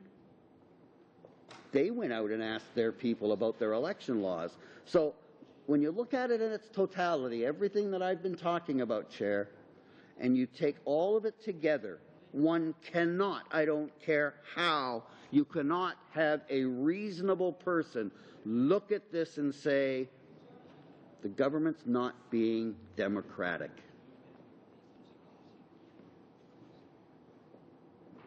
And they're not being fair. And they really have no interest in hearing what Canadians think. What they care about is rigging the next election and getting the fix in early by getting their election law, the Conservative election law, the Unfair Election Act. So we have much to learn from those that came before. And I can tell you, Chair, that it cost them in their own time, in their own dollars, constant dollars, just as much money as it would have cost us. And it would have taken just as long, maybe even longer. The jets weren't as fast. But the fact remains that what is at stake here and what is missing is respect. There's no respect shown for colleagues who happen to belong to other parties or are independents in the House of Commons. Showing no respect for Elections Canada.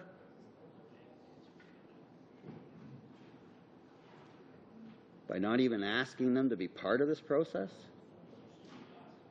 And they're sure not showing any respect for Canadians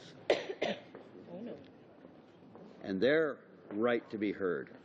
And so It's all very disrespectful. It's a disrespectful bill. It's a disrespectful process. And part of why we're doing this is to give Canadians a chance to be aware. Now, I had mentioned some of the groups in my motion in the first part about the different, at least some of them, and this is not exhaustive when we make that statement that this isn't everything. But it was an attempt to provide a fair representation of who we would have and the why.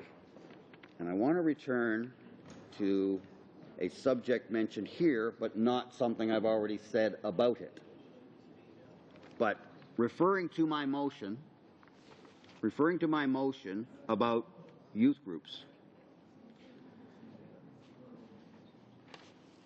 one of the things that we want, I've talked about some groups, but I haven't said what we want to ask them. What we want to hear from Canadian or from young people is, first of all, what do you think about the bill? But secondly, does it meet your needs? I mean, we hear the minister stand up in question period all the time, referring to ID and how students are going to benefit and things like that. But again, it's a democracy. The dialogue is two-way. What we want to do is, fine, we'll hear from the minister, and we showed that respect. We did that. And it was the official opposition that made sure that happened the way it did by giving a guarantee and honoring it. So we heard from the minister. What we're asking for is the same respect for Canadians. And in this case, the case point I'm talking about, young people. We know that one of the biggest challenges we're facing is that more and more young people are saying, a pox on all your houses. I'm not going to get involved at all, and they're throwing the whole system away, and by doing that, it skews the results, because not everybody is voting, so it's not everybody's opinion. Now there's suggestions in this bill that certain educational aspects of the Chief Electoral Officer's job will be limited. Who's that going to affect the most if not our young people? They're the ones we're trying to instill the notion of importance of citizenship. And new Canadians, my colleague reminds me, there's new Canadians who are thirsty to learn about their new country and thirsty to find a way to participate and be participants. And let me tell you, a lot of those new Canadians come from places where democracy isn't even spoken. Or you find a knock at the door at 3 in the morning and you're not heard from again. Now, we're not there. I'll leave it to experts like my colleague, Mr. Scott, to advise how far away we are from that. We are not there. I'm not accusing that. But I got to tell you, when you start ramming laws through that change the elections and you don't give people a chance to have their say, that's dangerous.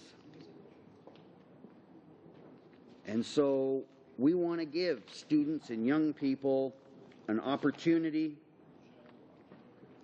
to participate, to also maybe bring out issues that aren't. As I said before, there are things that need to be raised that maybe aren't in the bill, but that's the point to raise, is you didn't do this, or there's this problem over here. I.e., one of the best examples is the kind of powers that the Chief Electoral Officer has asked for in order to get to the truth when he's searching out fraud in elections, and those powers have not been given to the Chief Electoral Officer. I won't debate the merits of that particular point, Chair, but I will point out that that is part of the slippery slope of losing our democracy. It can't be said too many times how wrong it is to have this bill in front of us when nobody asked the Chief Electoral Officer what they thought. What would their recommendations be? And it's a process we've already done before.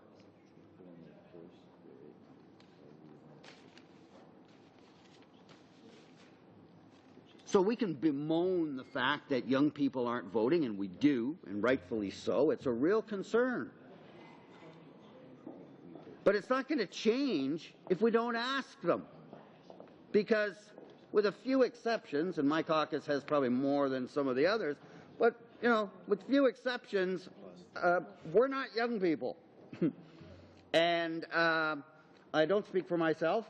Some of my colleagues are. But, you know, once you're here, your view of everything changes somewhat, right? Oh, yeah. And so it would seem to me that someone who was, say, a youth activist at McGill, let's just make some kind of crazy idea, student at McGill maybe suddenly gets elected and becomes an MP, something like that happens. Couldn't really happen, but say it did. It wouldn't take too long, I suspect. You can answer better than I to my colleague. But that your view does shift a bit. I wouldn't call it a full Stockholm Syndrome situation, but, you know, you start to become part of that world and you understand things differently. And sometimes it's a matter of, oh, I get that now. I didn't before. But nonetheless, you're viewing it differently. What we still need in every democracy is to hear from those that are part of the voices that need to be heard are those that aren't in the political loop. And by that I include the media.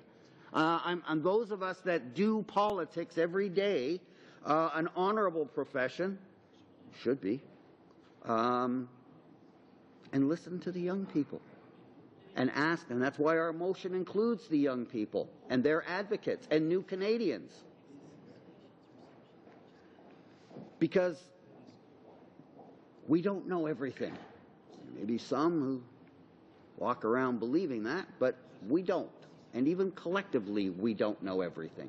And we can make mistakes. And sometimes a mistake is not doing something wrong, but the absence of doing what is right. And it doesn't mean you've always done that for evil reasons, but even if by exception or exclusion or serendipity, you're making those mistakes, they have to be fixed. And so we've made the case in our motion that young people, youth groups, their advocates, their representatives should be heard. We said the same thing for new Canadians. There's so much more we could be doing, Chair. You know, rather than just being here defending, trying to get simple democracy, which is the right to be heard.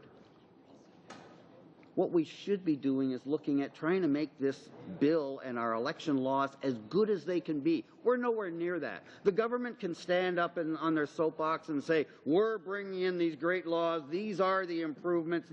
Well, you know, that's fine, but that's one voice and it happens to be the government.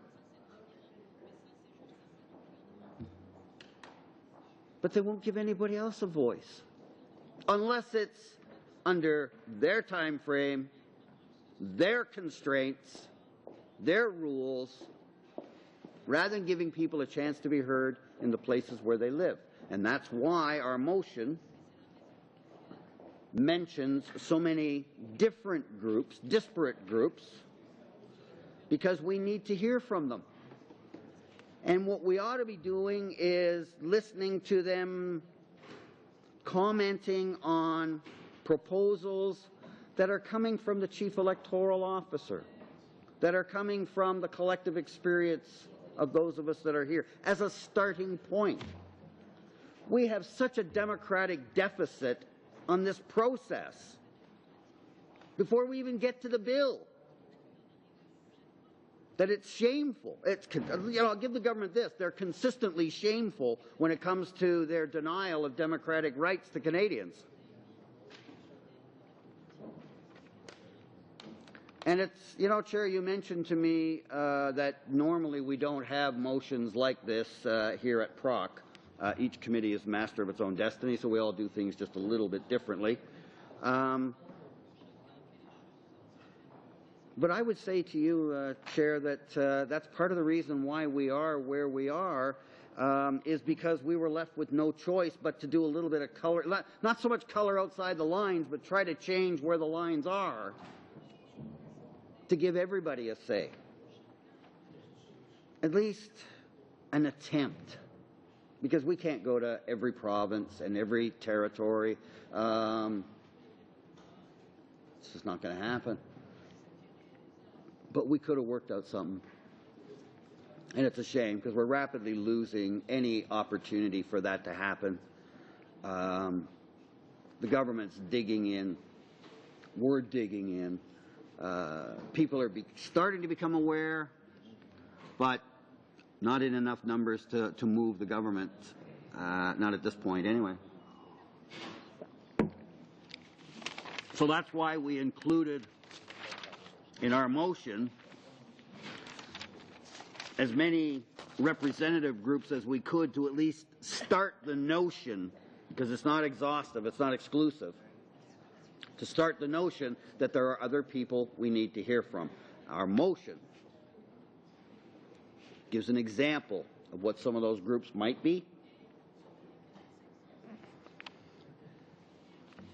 And on the question of travel, if we don't go out and give students an opportunity to be heard, how's it going to happen? I mean, there'll be some representatives, perhaps, and that'll be good. That will be helpful. It's still not the same as actually hearing from Canadians. And I know you won't let me read any more emails, and it's frustrating, but I respect your right to make that ruling. But it is an indication, if you read enough of them, where you start to see, and I didn't have anything to do with that. They're not. We're not pushing. So I don't know anything about it. They just come into me. There's enough evidence that Canadians want to be heard. So we're left with continuing to fight over what we consider to be basic rights of Canadians. And our motion has called for travel. I've given examples of how different jurisdictions have looked at this differently, and I've compared it in my comments as a way to support my arguments and to support my motion. I can give more. In the UK, the mothership, they now have a select committee on political and constitutional reform, and they're doing a study on voter engagement in the UK. It's an ongoing study, but they're doing the crazy idea of actually asking Brits, the British people, what they think. Sounds familiar. Sounds like a familiar argument to give your own citizenry a say in your election laws, in your voting procedures. Now, what's interesting is they're actually focusing, and this is what I meant earlier by the kind of things we should be doing to make our laws better. This is exactly the kind of thing. This is a perfect example of underscoring my point that supports my motion. They want to increase voter turnout. Did they stay in London? No. They didn't. They were giving all the British people an opportunity to be heard. And that's all we're asking. I mean, listen, I can't go too far, I know, Chair, but I think it's fair for me to give a representation of a couple of the questions that they're asking themselves to show how it's tied into what we're doing. For instance, under reasons for and impact of low voter engagement, they ask their own people, what are the main factors that have contributed to low voter turnout in recent UK elections? We could be asking a similar kind of question, what are the deficiencies in our election laws?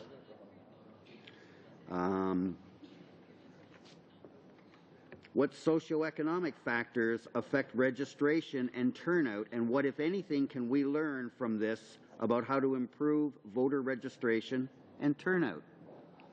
I can't go into the specifics, Chair, because it's not part of my motion, but I certainly can make the point that according to our Minister of Democratic Reform, those are supposedly exactly the kind of issues that C-23 is supposedly going to address. We in the opposition feel that there's a really good chance that not everybody's going to see it that way. We'd like to give them that chance to be heard, especially when you have to take into account the geography of Canada. They also ask, how can arrangements for British citizens living abroad to register for and vote in elections in the UK be improved?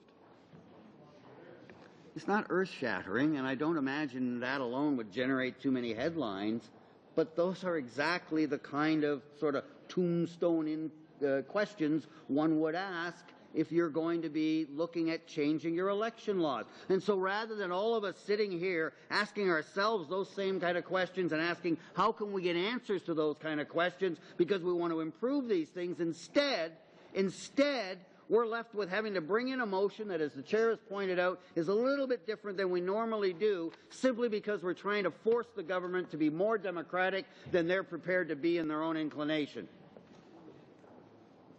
And so the very questions that they're asking in Britain, and remember, that is the mothership.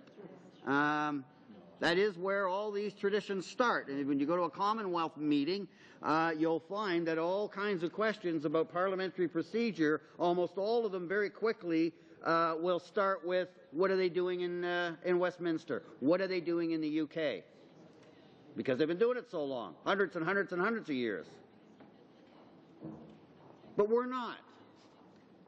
So, you know, maybe a basic democratic lesson that we could still learn from the mothership is that when you want to change laws that affect people everywhere and that are fundamental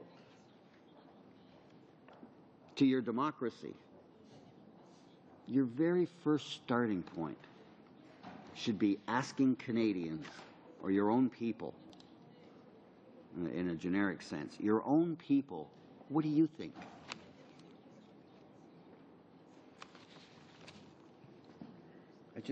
The UK example.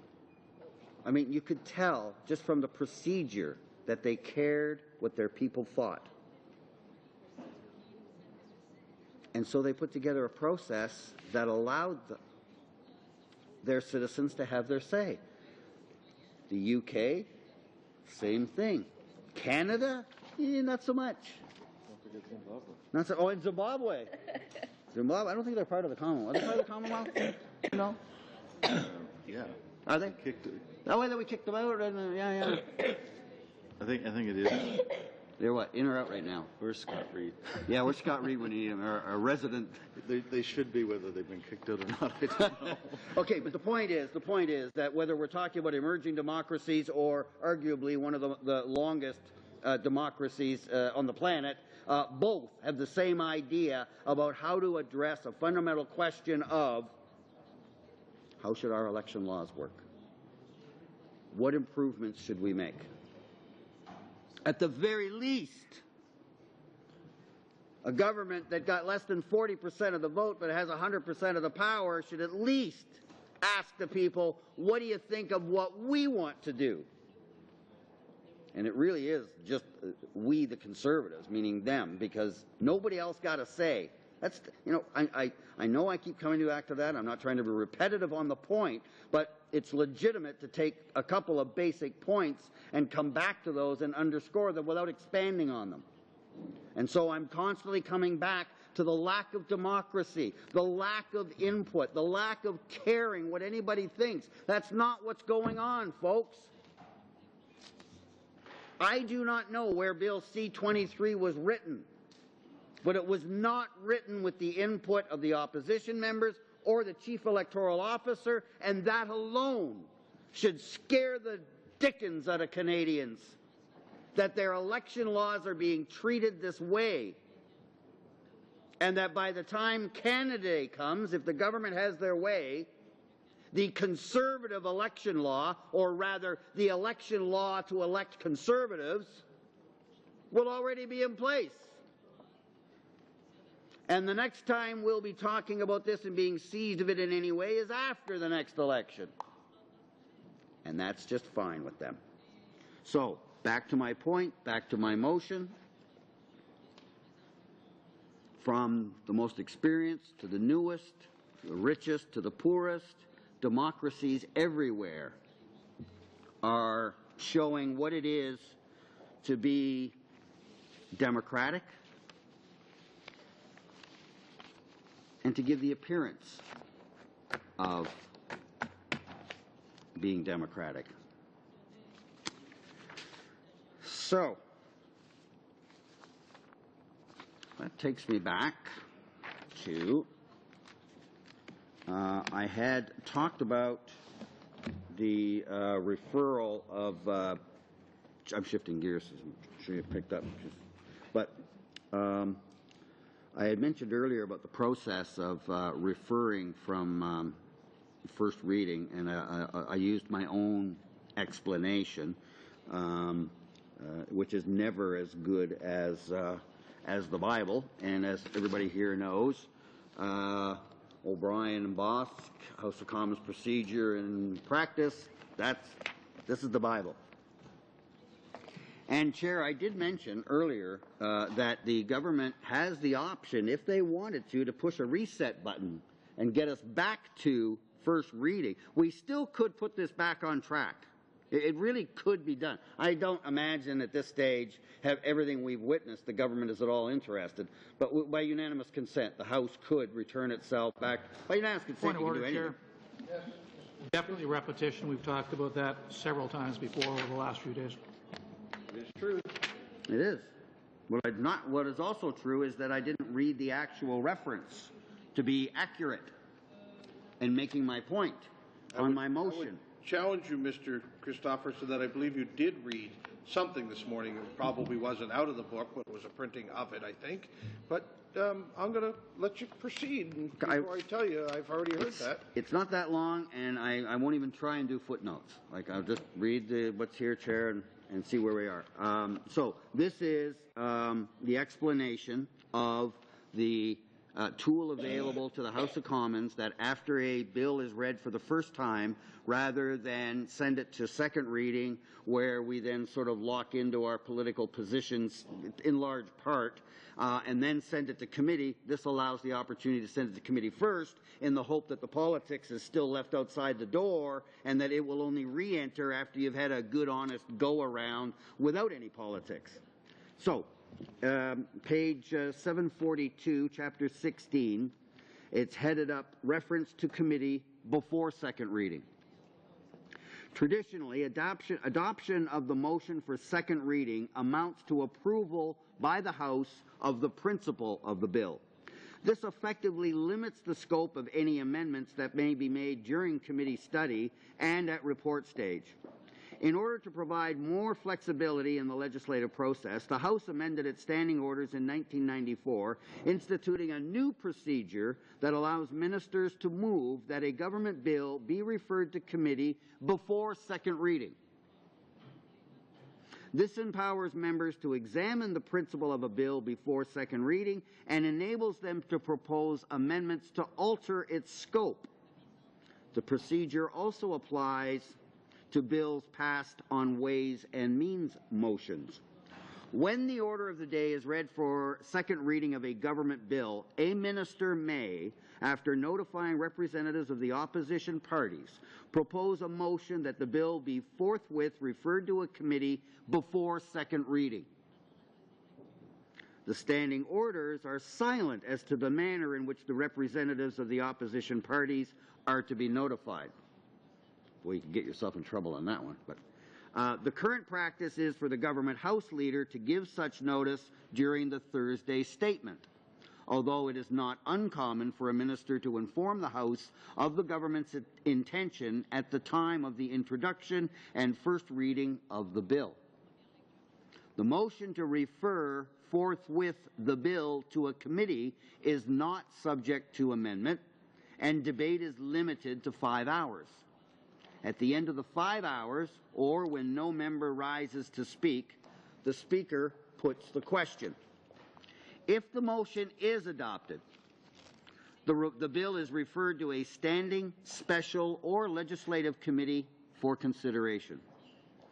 In general, during clause-by-clause consideration of a bill, the committee follows the same rules and procedures as those that apply to the consideration of bills in committee after second reading. It may hear witnesses and receive briefs. However, the scope of the amendments that may be made to the bill is much wider, given that the committee's study, is not limited by the principle of the bill, the principle not yet having been approved by the House, which is what you do at second. That hasn't happened yet, so the politics hasn't entered the process formally yet. At the conclusion of its study, the committee reports the bill to the House with or without amendment. The report stage of the bill may not commence prior to the third sitting day following the presentation of the report. After the committee has reported the bill to the House, the next stage essentially fuses report stage and second reading. Members may propose amendments after giving written notice 2 days prior to the bill being called. When consideration of report stage is concluded, a motion, quote, that the bill as amended be concurred in at report stage with a stage and read a second time, end quote, is put and forthwith disposed of by the House without debate or amendment. Once concurred in at report stage and read a second time, the bill is set down for third reading and passage at the next sitting of the House. Done. So again, just underscoring, I won't attempt to make the arguments over again, but I am underscoring that that would have been a very legitimate, positive, helpful approach. And the government still maintains control all the way because they have their secret weapon, the majority vote. So you get the best of both worlds. They could have given every opportunity for wide discussion and input, disagreement, amendment. Very similar to the process, Chair, that we followed over the course of those two parliaments when we studied the recommendations that came from the Chief Electoral Officer 2 years ago, 3 years ago now, 4, I guess, before we started. It would have allowed us to use that as a starting point. We wouldn't be having these kind of debates because we'd be so far removed from that. Now, to be fair, Chair, those kind of debates could still happen under that process. I'm not suggesting that it's all milk and honey just because we make the referral from first reading. But I am suggesting, and then I'll move along, but I am suggesting in support of my motion that the motion wouldn't even have to be here if the government had shown some sincerity and agreed with us to send it to first. It would have arrived here, no politics, nobody said we're in favor, opposed, it's just here it is, let's start. And then we'd start going through it. We can still do that. I don't sense any desire on the part of this government, but certainly procedurally and theoretically, it can be done. And since we moved it the first time, well, I see some brows over there crossed. I wonder if the government would just acknowledge that the politics wouldn't be in it. And if it did start to creep in, I've already said they had the majority, they could have gotten away from that. And you can still do it for the simple reason that by unanimous consent, we can do anything that's constitutional. And the committee, quite frankly, can do anything within its mandate by unanimous consent. We set aside the existing rules, and we replace them with brand new ones specific to the moment. Happens all the time. I mentioned the Ukrainian vote the other last night. That's a perfect example of unanimous consent. So by unanimous consent, we could reset this and be back here doing this the right way, which is to give an honest hearing and an airing to the issues that are before us. I don't sense that's going to happen. I mean to cut off my colleague, but I'm just wondering if, Mr. Chair, whether some of what he's just been saying might have found a purchase on the other side, and whether there's any interest at all, and if so, if you could advise me how we could do this in some form of unanimous consent to report back to the House that, in fact, this committee should hear this, be looking at this bill as a first reading committee, and whether or not that's possible. I do know on page 984 of Boskin O'Brien, the power of the committee is to report is generally interpreted as being as often as we wish, and all that has to happen is the committee has to agree and ask the chair to report back. So I'd like some direction, if I could, Mr. Chair, on whether or not you would be at all open to some form of procedure that would take seriously what my colleague, Mr. Christofferson, has been saying about why this bill would benefit from having its scope opened, and therefore for us to be sitting in a first reading as opposed to a second reading mode. Well, my understanding, Mr. Scott, in order for that to happen, Mr. Christofferson would have to give up the floor on his motion, and we could have that discussion. I went down that road once before. I know where that got me. And if I could just follow up, then, if he were to give up the floor for this, are you saying that the procedure, any procedure of that sort, is open? I would suggest that negotiations between parties happen all the time, Mr. Scott, and that we could, you could, as good as I, or perhaps better than the chair, check on that. Therefore, you're not ruling out that if an agreement were made along those lines, you would not now be telling us that would be out of order? The chair would never tell you that a unanimous agreement among committee members was out of order. Thank you. Go ahead, Mr. Christofferson. Sorry. Thank you very much, Chair. No, that's fine. That's fine. Fine. Shifting gears again. I've made a number of references, both domestic and international, to ways that, by comparison, make us look pretty bad, make the government look pretty bad, make Canada look bad, but it's the government of the day, the Conservatives. And our motion has specifically called for travel. And you've been very clear that I can't use repetitive arguments that I've used before when, although you did allow me to give those examples, you're drawing the line at me going back and using those examples again because of repetitiveness. And with much reluctance, I accept that that is the rule.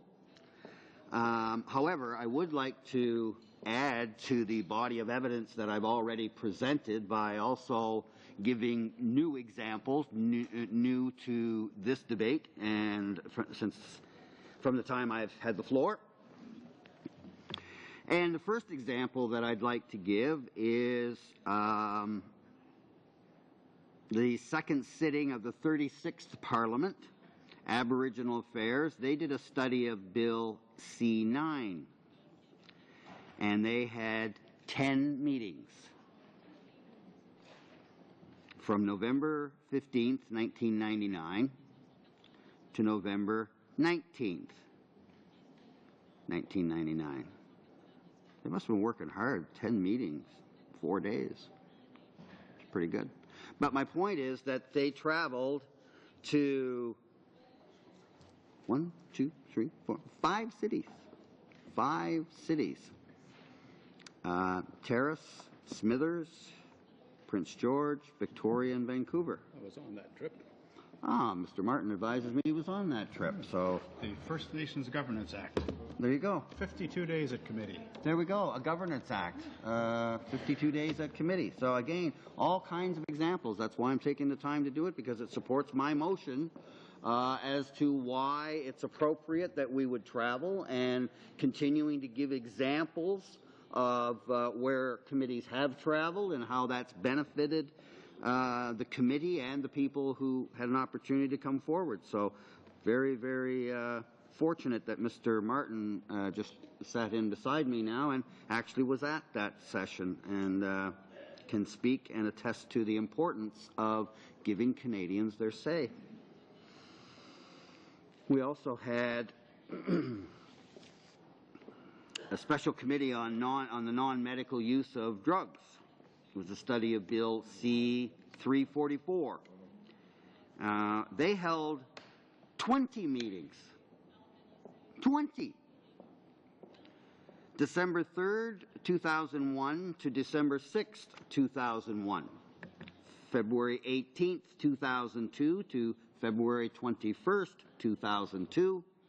April 15th, 2002 to April 18th, 2002. And May 21st to May 24th, 2002. And they went to 7 cities. They went to Vancouver, Abbotsford, both in BC, Toronto, Ontario, Charlottetown, PEI, Halifax, Nova Scotia, Edmonton, Alberta, and Saskatoon, Saskatchewan. One gets the impression that they really wanted to hear from people. Didn't go to Winnipeg. The people in Winnipeg? There you go. Well, everything can be made better. Yep. That was 2001. Who was the government then? Anyway, move on to my third. In the 37th Parliament, second sitting, the Aboriginal Affairs Committee studied Bill C-7. 30 meetings. 30. We can't get any. They got 30. From March the 17th, 2003 to March 26, 2003 and March 31st, 2003, they went to the 30 meetings. 1, 2, 3, 4, 5, 6, 7, 8, 9, 10, 11, 12, 13, 14, 15, 16, 17, 18. They went to 18 cities. Which ones, you ask? I knew someone would ask me which ones. So that would be Red Deer, Alberta. Lovely place. Lovely, lovely, lovely. Nanaimo, BC. Good committee. Prince Rupert, BC. Prince George, BC. Fort McMurray, Alberta. You'd think there'd be some appeal from the other side there. They want to hear from Albertans, but I guess not. Slave Lake, Alberta. Prince Albert, Saskatchewan. North Battleford, Saskatchewan. Regina, Saskatchewan. Sudbury, Ontario. Thompson, Manitoba. Winnipeg, Manitoba. Thunder Bay, Ontario. Toronto, Ontario. Halifax, Nova Scotia. Fredericton, New Brunswick. Montreal, Quebec. And Val-d'Or, Quebec. Now, that is a serious consultation. And it's also very relevant because if you look at those cities, they are either areas where there are First Nations reserves and therefore First Nations people, or they are communities, urban centers, where Aboriginal Canadians are living, First Nations people. And I'm sitting beside someone who's an expert compared to what I might know about this. However, the issues for First Nations people on reserve and in cities, while there are some overlaps of concerns in terms of the ID and some of the formula, a lot of it has to do with their rights in two different geographical settings. If I live on the reserve, it's one set. If I leave the reserve and I live in an urban setting, the rules are very different. And certainly my society around me affects me in a different way. So that's why they went there. They could have made the argument the government's making here and said, well, it's Aboriginal affairs, but I mean, we can bring in Chief Atleo and we can bring in everybody else we need and get a video link. Why do we need to go there? Why? Funny, nobody made the, if they did make an argument then, it wasn't the prevailing thought.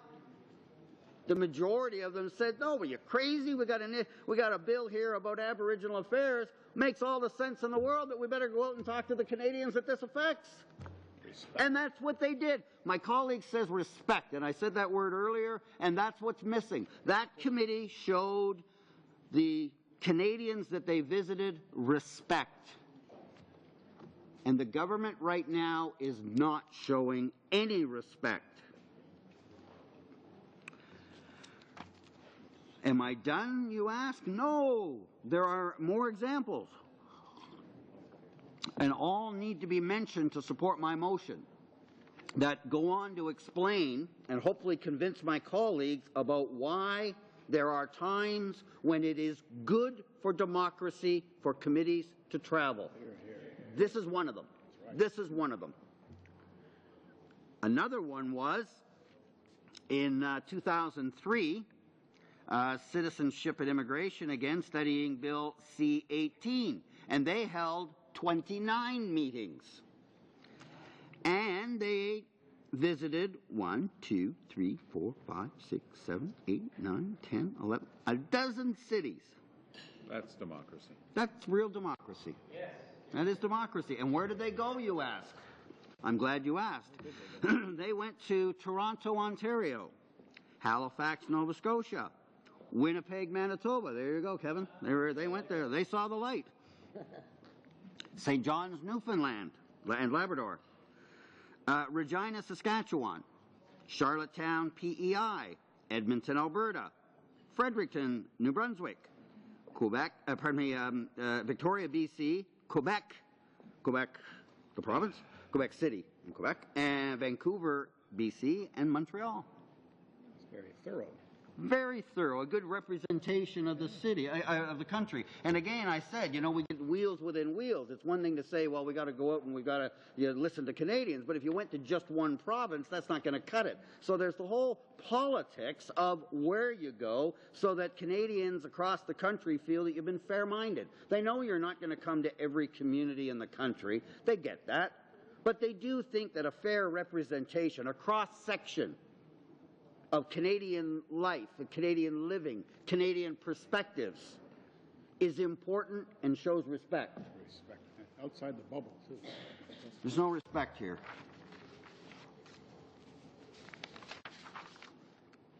Now, my last example is that it's not always just the number of cities that you visit that decides whether it's democratic or not, because not everything needs to go everywhere. I.e. C-15, nobody outside Northwest Territories was pounding the table saying, you didn't come and see me. I mean, you know, Nova Scotia wasn't all upset that they didn't have a chance to make comment on C-15. They may have comment if it affects them in a government-to-government situation or could have constitutional impacts. But in terms of being the primary focus of who you'd want to hear from, I'd be surprised if there was anybody outside Northwest Territories that was upset that no one was visited from outside the Northwest Territories. And we've seen other committees that have pan-Canadian implications, and those committees respected that. Those countries respected that. Even Zimbabwe was on that list of people who were governments that were willing to listen to their people. Yes, but it's not just the number. It's what's appropriate to the time, to the moment, to what's in front of us. So let me give an example that doesn't have a long, exhaustive list, but shows how strategically they still left the Ottawa bubble to go and hear from Canadians. 39th Parliament, first session. Justice and Human Rights, study of Bill C-10. Had one meeting. These examples are piling up. Oh, there's a lot of examples. Piling and piling up. What's interesting, I thought, on this one was they only had one meeting. And they did it in Toronto. So they didn't even have to meet here in Ottawa in order. It's not like you have to do it here. Must. No. In some cases, they went somewhere else, and that's where they had their hearing. They heard from the folks they needed to. They thought that was the right geographical place to be in. They had their meeting. Ottawa, quite frankly, as a place, had nothing to do with it. So it's not, and the reason I'm making this point, Chair, to underscore my motion, is to say that it's not necessarily the absolute raw number of communities that you visit. It's that you visit communities that are representative of Canadians who are impacted by the law that's put before them. Well put. Well put. And that's all we're asking for. And I didn't read out 20 meetings and 30 meetings because that was the standard I want to bump the government up to. In fact, I've already made it clear from the get-go that our motion, if the government were willing to sit down and talk and negotiate, there's room for us to move. But that requires the government moving off their position, which is no way, no one, never. Just in the safety of the security of the Ottawa bubble. That's it. Somewhere in between those two positions was peace and harmony and even a bit of goodwill. It certainly would have been better governance and good governance compared to where we are now, because we would have actually been working on the bill at hand, and we'd be talking about the witnesses that we want to hear in those communities, and we wouldn't go on having to listen to me pontificate forever and ever and ever. None of that would be relevant. It wouldn't matter. We would be doing the real work. And I have said it before, and this I need to say again, we are still prepared to do the work. But more and more, the sand is running out of the hourglass. It's becoming very clear that no matter what we say or do, short of Canadians telling this government that you have to change your process, they're going to ram through what they want. And ramming doesn't necessarily mean the speed involved. In a democracy, it also means whether or not the minority is being respected. And you know what? That's a lot about what makes Canada work, and that's why a lot of people admire Canada, because of the respect we show each other, regardless of our status, and regardless of whether we're one of 30 million or standing alone. They matter. And in a democracy, that vote matters, because if you don't have that vote in a democracy, you might as well not live in one, because it's not relevant to you. And so, Speaker, that's what brought about our motion. The one with 3 distinct sections. The one that talks about witnesses, who we think should be here, why. I've taken the time to mention some of the groups that we've actually listed in our motion so that I could offer you and colleagues supporting evidence for this motion. I've talked at great lengths about other examples of democracy where respect is a cornerstone of their process. I've raised examples of this House of Commons that has sent delegations from Ottawa to all the far-flung corners of this great, huge country. I've even showed how we spent tens of thousands of dollars to send Canadian MPs and a Canadian House of Commons standing committee all the way to Ukraine, where they held public hearings with Ukrainians in 3 different cities to ask them about their democracy. Point of order, Chair. Repetition. Mr. Christopher. Thanks, Chair. I'm not trying to repeat. I'm recapping, and I appreciate you recognizing it for what it is. Thank you. And I'll try not to abuse that, and I know you won't let me.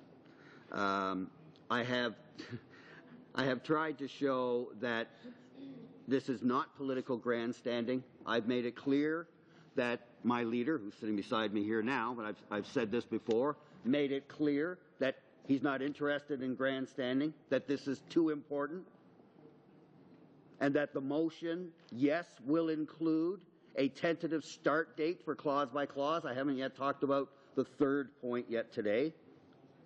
That's what will take me to dawn, is talking about the third point. And I have mentioned, but I won't stay on it long, that you don't normally put a start date in a motion as an opposition party because you box yourself in. You don't do that.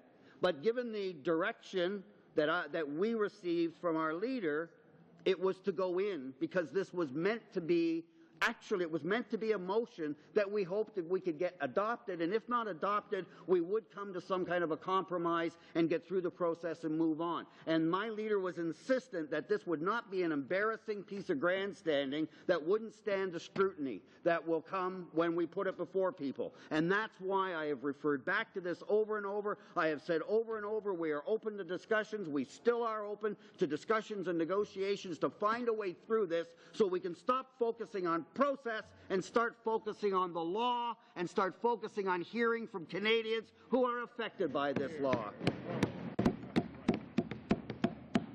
And yet, still more in sorrow than anger, we get nothing. I can't go into details. Honor won't allow it, but I can just say that we made one more attempt to see, I initiated one more attempt to see if we could negotiate some way through this. And all I can say is that those discussions didn't last long. The government is just so unreasonable that all they wanted was everything, and that's not negotiations. So here we are, 7:15 at night, continuing to plead as well as demand from the government some respect for Canadians, to allow us to have a process, at least, that's fair. Now, I want to move on to that third point that I haven't yet talked about today, about this, putting the start date of clause by clause. If I can, I want to read it. I didn't read it earlier. I would just like to recap it because I'm about to speak to it. And that third bullet point, Chair, in my motion is that the committee shall only proceed to clause by clause consideration of this bill after these hearings have been completed, with a goal to commence clause by clause consideration for Thursday, May the 1st, 2014. Had the government been reasonable, Chair, we would be well on our way to meeting that deadline, and we would be doing it, if not in unanimity, at least in agreement.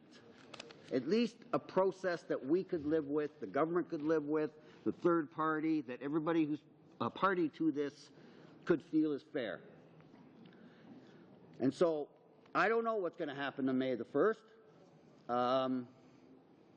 Part of the risk we took, we're now paying the price for that. As early as the last meeting, the media, and they're pretty smart, calculated the math on all this, looked at it and said, yeah, Dave, but what about? And sure enough, you know, putting that date in there is a political problem. That's why you don't do it. But if you are serious as an official opposition to extend an olive branch to the government to say we can find a way to come to at least an agreement we can both live with, we can do that, then you do put it in there so that you can put meaning behind your words, that you're not just saying we want a fair deal, you're not just saying that we're not grandstanding, that you're not just saying we want to offer a process that we can make work, you're prepared to stand by it. Here, here. And that's why it was in there, and that's why, to some degree, you know, I almost wish it wasn't, because it's going to come back to haunt us, but we were that serious. And this is what's so disappointing, Chair. Given the importance of the bill, and given the fact that we know improvements need to be made. I mean, we know from the violations of the election laws as they are right now, and I won't get partisan, but I don't need to because people get it, that there needs to be major reform. In a process like the motion that I put forward on behalf of myself and my colleagues and my leader was and still is, even at this late hour, an attempt to try to find a compromise. That's not a dirty word. Down in the American Congress, it seems to be, and they use it that way. You compromise, you're a sellout, and look where that's got them. A real compromise means that everybody gives up just a little bit in order to have peace, and harmony. And we could have, and still could, if the government brought the same kind of goodwill. And it is just so sad that it's come to this.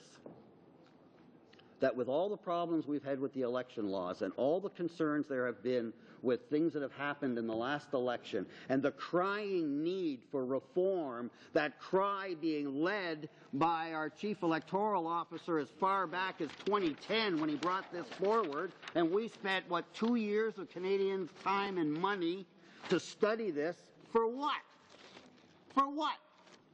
There's almost none of it that's reflected in the bill. There are some, but not much.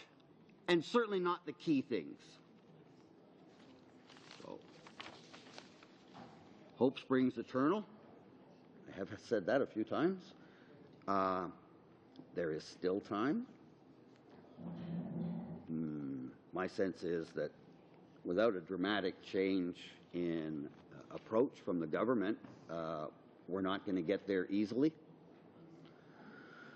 I'd have to say that there's probably a good chance that we're just not going to get there, and that this whole process is going to be under a cloud. And that at the end of the day, there'll be an election law, but it's not really Canadians' election law. It's the Conservatives' election law, or more appropriately, the law to elect Conservatives, or the Unfair Elections Act. But the one thing it is not is a fair election law. And we can't get to that determination, Chair, until we get a fair process. And that, to bring it back again, is why my motion was put forward, constructed in the way it was, and that the government still has a way. They have a couple of options. I mean, one is we can start talking a little bit about this, try and put something together. They can take us all the way back to a unanimous consent on first and send it here in a referral. I took the time to read the rules, and I think everyone understands that that's a safe process for the government. They still control everything. I mean, it's not like things get out of hand or out of control. There's time to do it. We have the means. What we don't have is the willpower. So, we will persevere, and we will continue to bring in submissions and to make arguments as best we can and as best as you're going to allow. So, I will now move to more support for evidence to support my motion, and in the hope that I can continue to win the hearts and minds of Conservatives, if not everywhere, at least over there. Now, in our motion, Chair, I had mentioned a number of groups that we would be seeking to have representation from. And one of them, it's it's kind of a general description, but done that way on purpose to leave latitude for inviting different guests to come before the committee. They're not guests if they're citizens, are they? It's their own house. And so what part of the motion says in the first bullet point, as well as specific groups which have been active in society on election rules. And another one of those groups that we would be looking forward to bringing in would be carp. Now, I won't read the whole thing because I know the trouble that'll get me in with you, sir, and I am diligently trying to avoid that. And the longer I go without you reminding me, then the more successful I'm being and the easier it is for both of us. So I'll do my best here also. CARP is an organization that was founded by Moses Namer, an internationally renowned Canadian broadcaster and media pioneer, founder of 20 popular Canadian television channels and stations, including CTV and Much Music. I won't read any more than that. Everyone knows, I think, most Canadians know of Mr. Znamer and his role in society and opinions on democracy and related issues. And so he was a co-founder of CARP, and he's sort of been a spokesperson for the baby boomer generation. Is that magazine Zoomers? Zoomers, yeah. And well, it's actually, it's mentioned there. Oh, I see it. I wondered where that came from. Boomers with a zip. Boomers with zip. I wonder where that came from. Boomers with zip. That's where Zoomers came from. Yeah, that's good. Anyway, the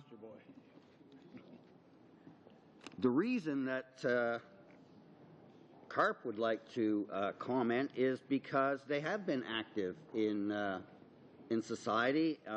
They put out a lot of position papers on a lot of issues, particularly those that relate to aging boomers and the issues that go with getting older.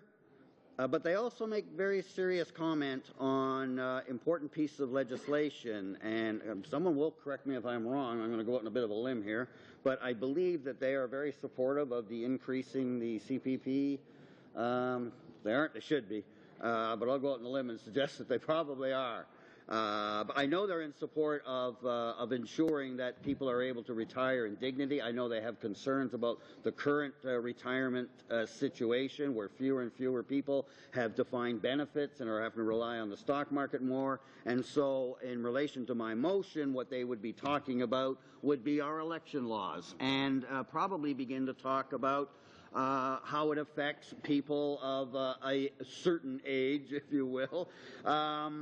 Because there are related issues. And remember, again, this is Canada, so a lot of those situations will depend on where they live geographically. That the challenges or the situation you face as an aging boomer, I give myself as a poster child, is different, and the challenges that you face are different in a major urban center than they would be in a rural setting, or on a First Nations reserve, or in the high Arctic, or in the Vancouver downtown east side. Many of the group areas that I have mentioned here, CARP and Mr. Znamer would be considered expert witnesses on how this law would affect this particular demographic. So again, that's why the motion is here, that's why the motion is worded the way it is, and that's why the kind of people that and groups that we would invite are very germane to what's in front of us and for pointing out where the bill goes wrong and where it goes right. Because it could be, Chair, that there are some issues that, as the opposition, we're, pounding the table about and very concerned about, but it may turn out we find out that everything's fine. I doubt it.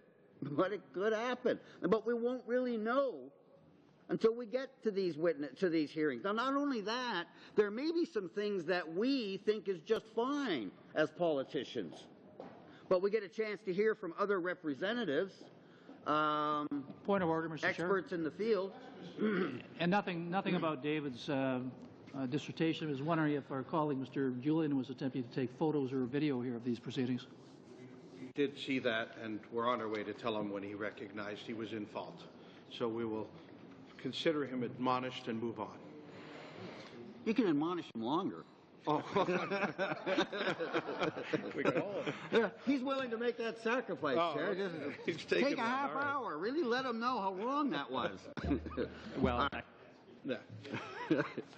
accept any punishment. Yeah, and the apology itself could probably take a while because he won't want to do it thorough. He's a very considerate, honorable member. I understand that. Don't get him started. Just carp stand. I was afraid you'd ask that. I was looking for it. Association of Yeah. They didn't see it right away, so I was afraid of getting it wrong.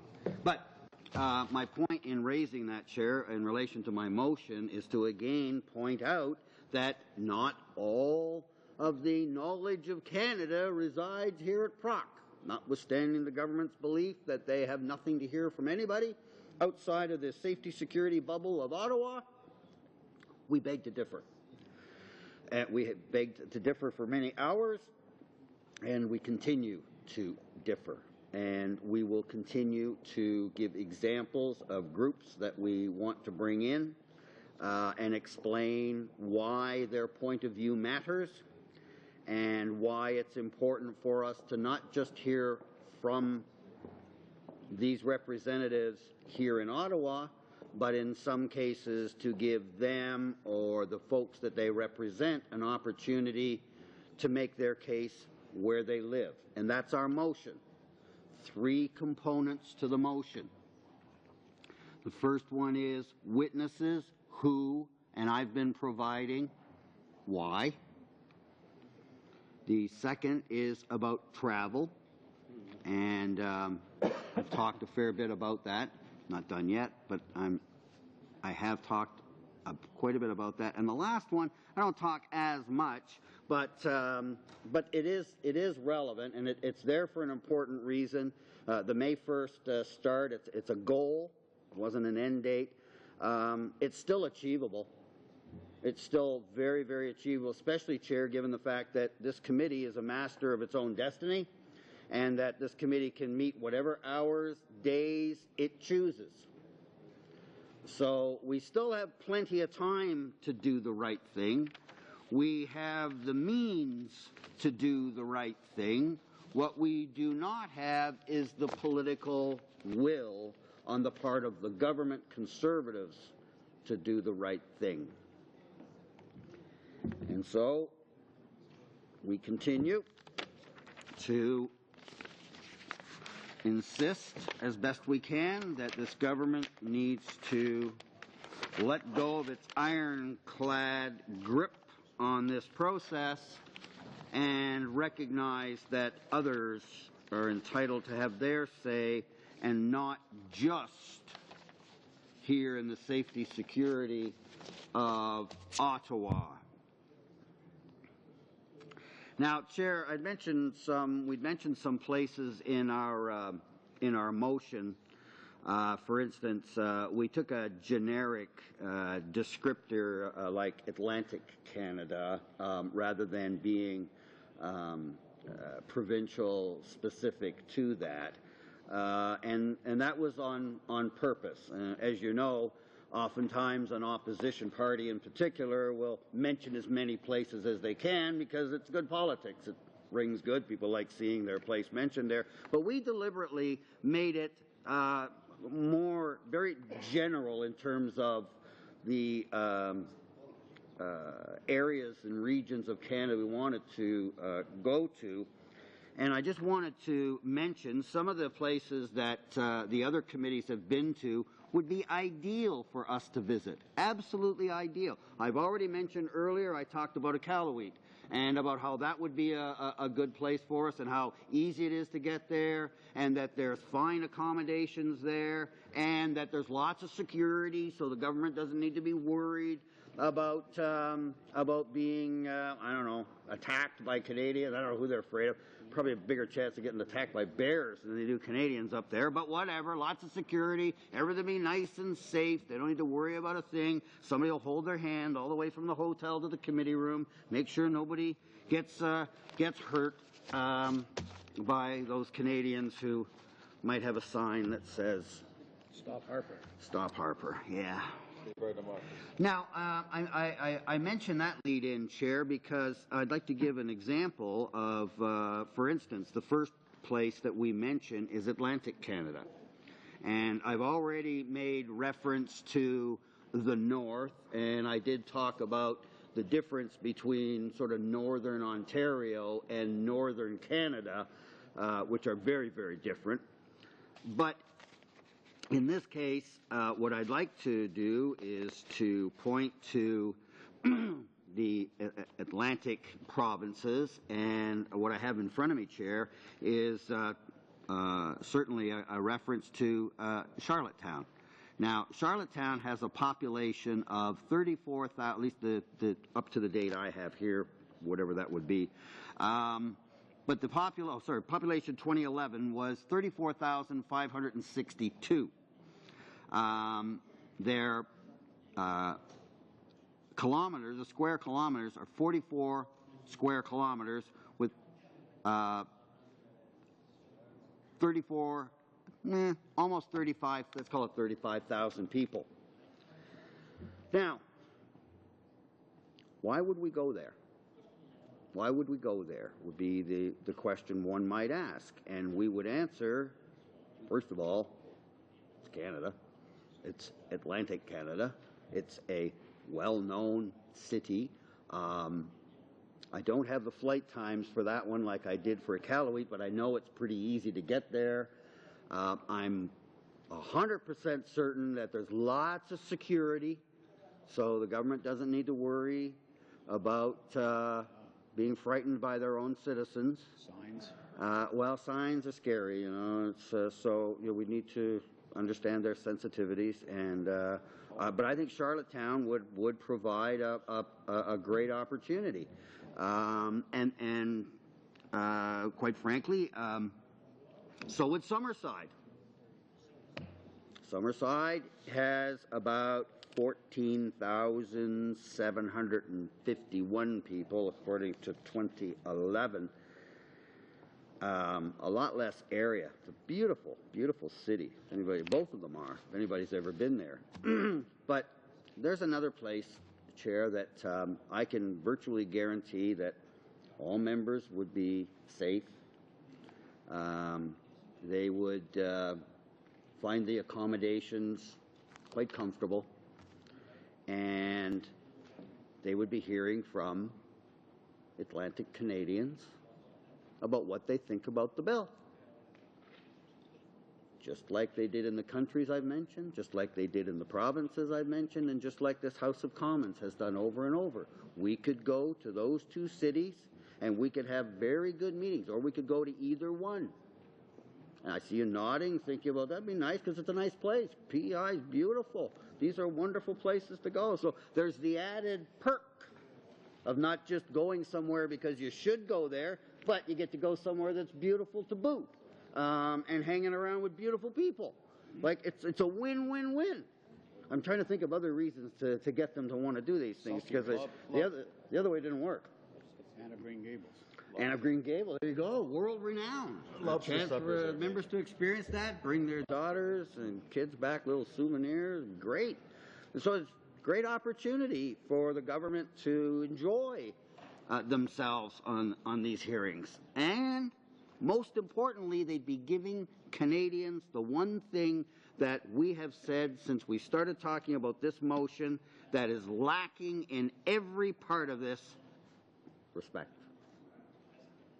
By going there, we'd be showing all Canadians, let me correct that, because we're ready to go. The government, Conservatives, would get a chance to show all Canadians that they're not going to just hide here in the Ottawa bubble, but that they're prepared to go out into the country and ask Canadians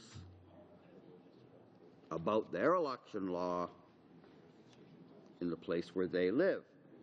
Plus, we would get the benefit of regionally being in the Atlantic, and we can do more there if we want, or like I'm giving an example of how we could have compromised and found locations that would be representative of Canadians' thoughts on this, or at least to a degree that that would allow us to move forward. And certainly they would get a chance to hear from people who live in PEI. And how are they affected by these laws? Salt of the earth. Salt of the earth, my leader says. But give them a chance to be heard. Now, the same thing could be said about Calgary. Most of them over there, they like Calgary. Beautiful city. Another beautiful city. World-renowned, you know, some economic stats that are just amazing. Beautiful downtown to their city. So much to be heard, and yet this government won't go there. They won't go to Calgary or Edmonton. Like, it's not as if we're only going to take this committee, we're going to stand on a motion that says, you know, you got to go to the back alleys of Hamilton, you know, two blocks over from where I live. My colleague, Mr. Martin, is kind of toing and froing, but no, we really wouldn't do that. No. What we're talking about here is inviting the committee, maybe, as a selection, to go to Calgary. Now, surely the government members aren't afraid in Calgary, are you? Are they? There we go. One brave soul willing to say that he's not afraid. So, I would suggest, what's that? You don't think we need to go there? Yeah, sorry, a little on the record, if you don't mind. You don't think we should go to Calgary, specifically? Not across the table. Thank you, Chair. I just try to afford the member a chance to be clear on what he seemed to want to say. I wish I knew this guy's name. I don't think I've ever seen him before. What's his name? Yeah, that's not going to happen. No, that's not going to happen. But I did give him a chance to heckle out, which I could have repeated and it would have got in the answer. I'm just trying to be helpful. As you can see, I'm just trying to be helpful, Chair. Thank you. I appreciate your appreciation. There's a list. She's got to be on the list. So, I've been waiting. I think going to Calgary would be a grand idea. We heard from the government, though, that they didn't want to go anywhere. They didn't qualify their comments. They said public hearings outside Ottawa would be a circus. They said public hearings outside of the Ottawa bubble would be a gong show. Sure. So, if that's what they honestly believe, let's go to the heartland of conservatism, Alberta, and we'll go to Calgary, or we'll go to Fort McMurray. You can pick any place you want where you feel the safest. Maybe we could hold hearings in the mines, and they'd feel safe there, you know? Nobody could get at them, no bombs, no placards. That might be an idea. It's available. It's just an idea, Chair. I'm just trying to be helpful, throwing out all these ideas.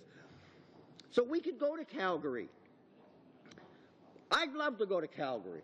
Never get enough of Calgary. It's a beautiful city, beautiful province. Let's go there. There's no hidden agenda here, Chair. I mean, there's a lot of, you know, sound and fury. I accept all of that, and, you know, okay, there's all of that. But there's not games in this motion. There are not. At no time, I think I can say this, I'm not divulging secrets, at no time did I indicate to the government when we had our short-lived negotiations that certain cities were either on the list or off the list and had to be. We didn't get that far. But at no time in our early discussions about shaping the parameters of our discussion did I say that there was somewhere we had to go or somewhere we couldn't go. So this business of it being a gong show and a circus, fine, let's go to some cities that the government's going to choose. Let's go to whatever area of the country that they feel comfortable and safe enough to actually ask Canadians, excuse me, what's your opinion? So wherever they want to go to do that is fine. Yeah, we got a couple of places that we'd like to, that we think are a good idea. I did raise Iqaluit, which I thought would make a lot of sense in terms of how its ease of getting there from here, etc. I won't repeat those arguments, but I raised that issue as an example of somewhere we could go. We could go to Saskatchewan. We held our last retreat. We were in Regina. Pearl of the Prairies. There we go. Yeah, we could go there. Now, come on. Now, really, there's nothing scary about Saskatchewan. My dad was from Saskatchewan. I'm very proud to have Saskatchewan blood. I don't think they're scary people. I'm sure we could safely fly you in and out and guarantee that you won't be, well, you might be upset, but you won't be hurt. Sorry. You seem to want the floor, but you don't. So I don't know what's going on, Chair. Either have him heckle so I can hear him or ask him to be quiet. One of the two. He was making a comment about your tie cats, but I won't go there. So. Are we getting that low? Is it that bad? He'll be bringing up the skirt. Second best team. All right, I know that. Forget next year. But I say again, I mean, we're kidding here to sort of break the moment, but the fact is that it can be cities that the government thinks that they're going to get the most support. We're not trying to jig the process the way the government's jig the bill. We're not. So if they've got suggestions, we'd be open to that. And I'm very sincere. I'm kidding about the security and all that, but I mean, given what you said with the gong show and the circus, really, what did the government expect to get back when you say things like that about Canadians? What did they think? But I'm quite prepared to say that some of the choices would be those of the government.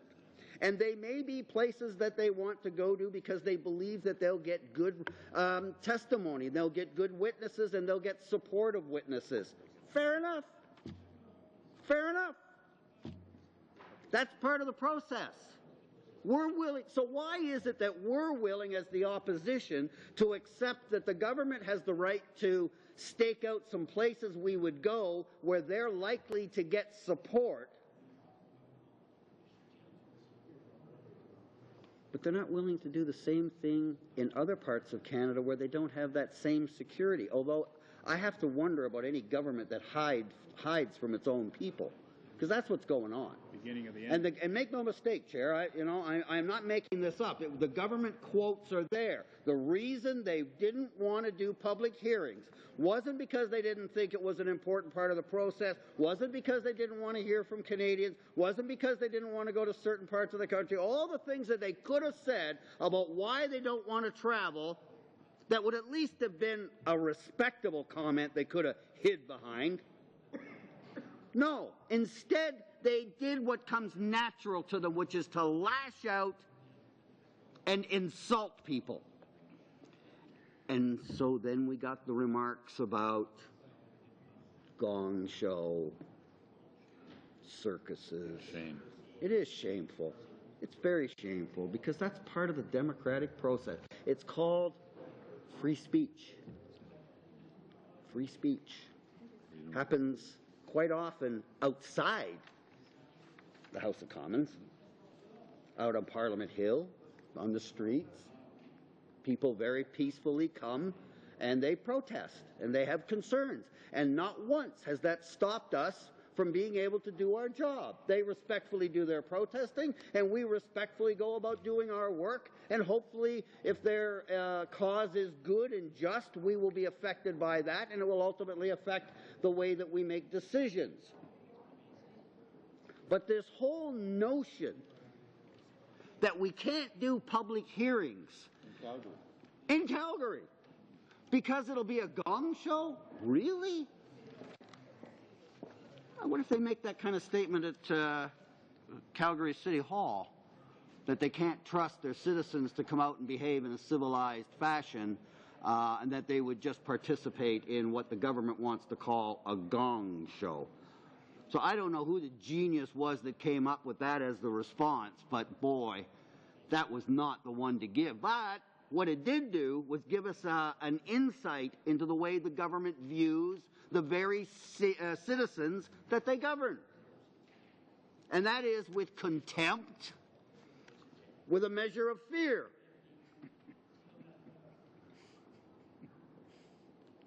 And all we've done with our motion is to point out the importance of the process to this bill. And we believe that the process in its own way is as important as the bill. Because if there's an unfair process, how can you come up with a fair bill? And a fair election. And a fair election with a Fair Elections Act. So the government's arguments don't hold, but I have maintained, and it's my position, that the government doesn't care about how much negativeness there is, because it's more than worth it.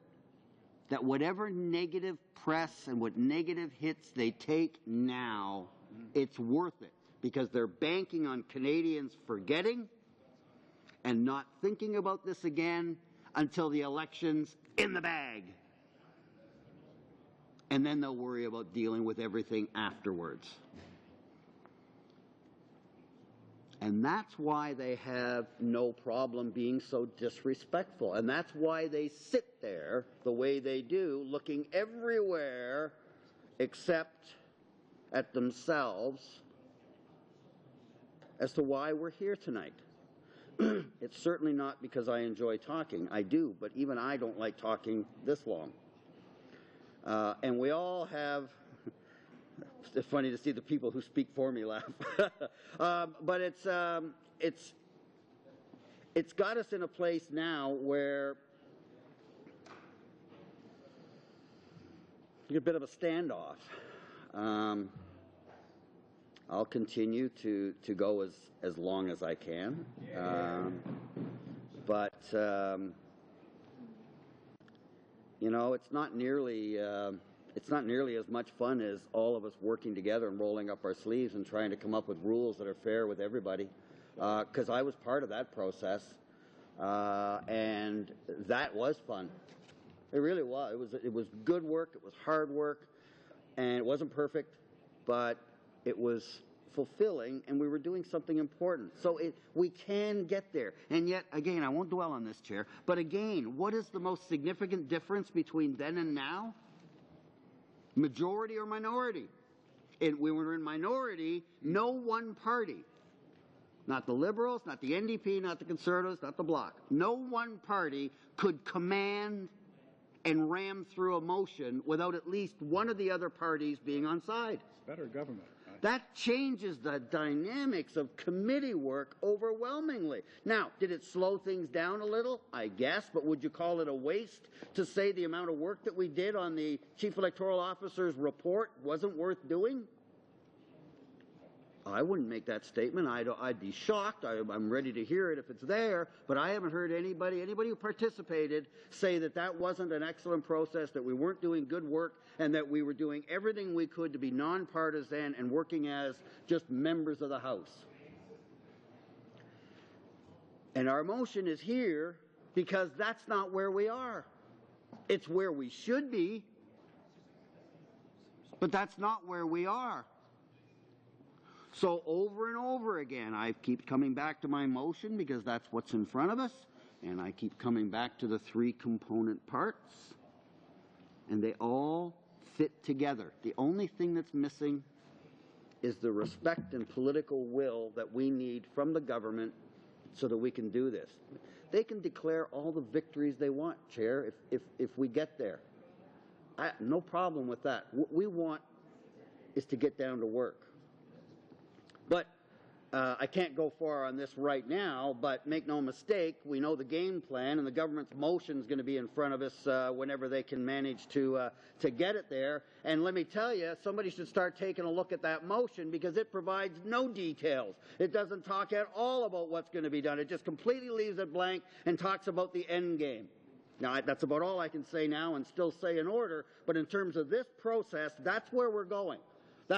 There's me with the floor, and then when that changes, then Mr. Lukiski gets the floor. He moves a motion, kills this motion dead by using their majority. No debate. I guarantee you it'll be a motion that's non-debatable. He'll move it because he has the floor next, and then this motion is effectively dead. Then he's going to move their motion, which provides no details, no outline of where to go, and gives them full control. That's the game plan. And I guarantee you there's a whole flood of them there right now at the end of that little rant who are just ready to burst up and down and applaud and say that's great, because that's the way they view this.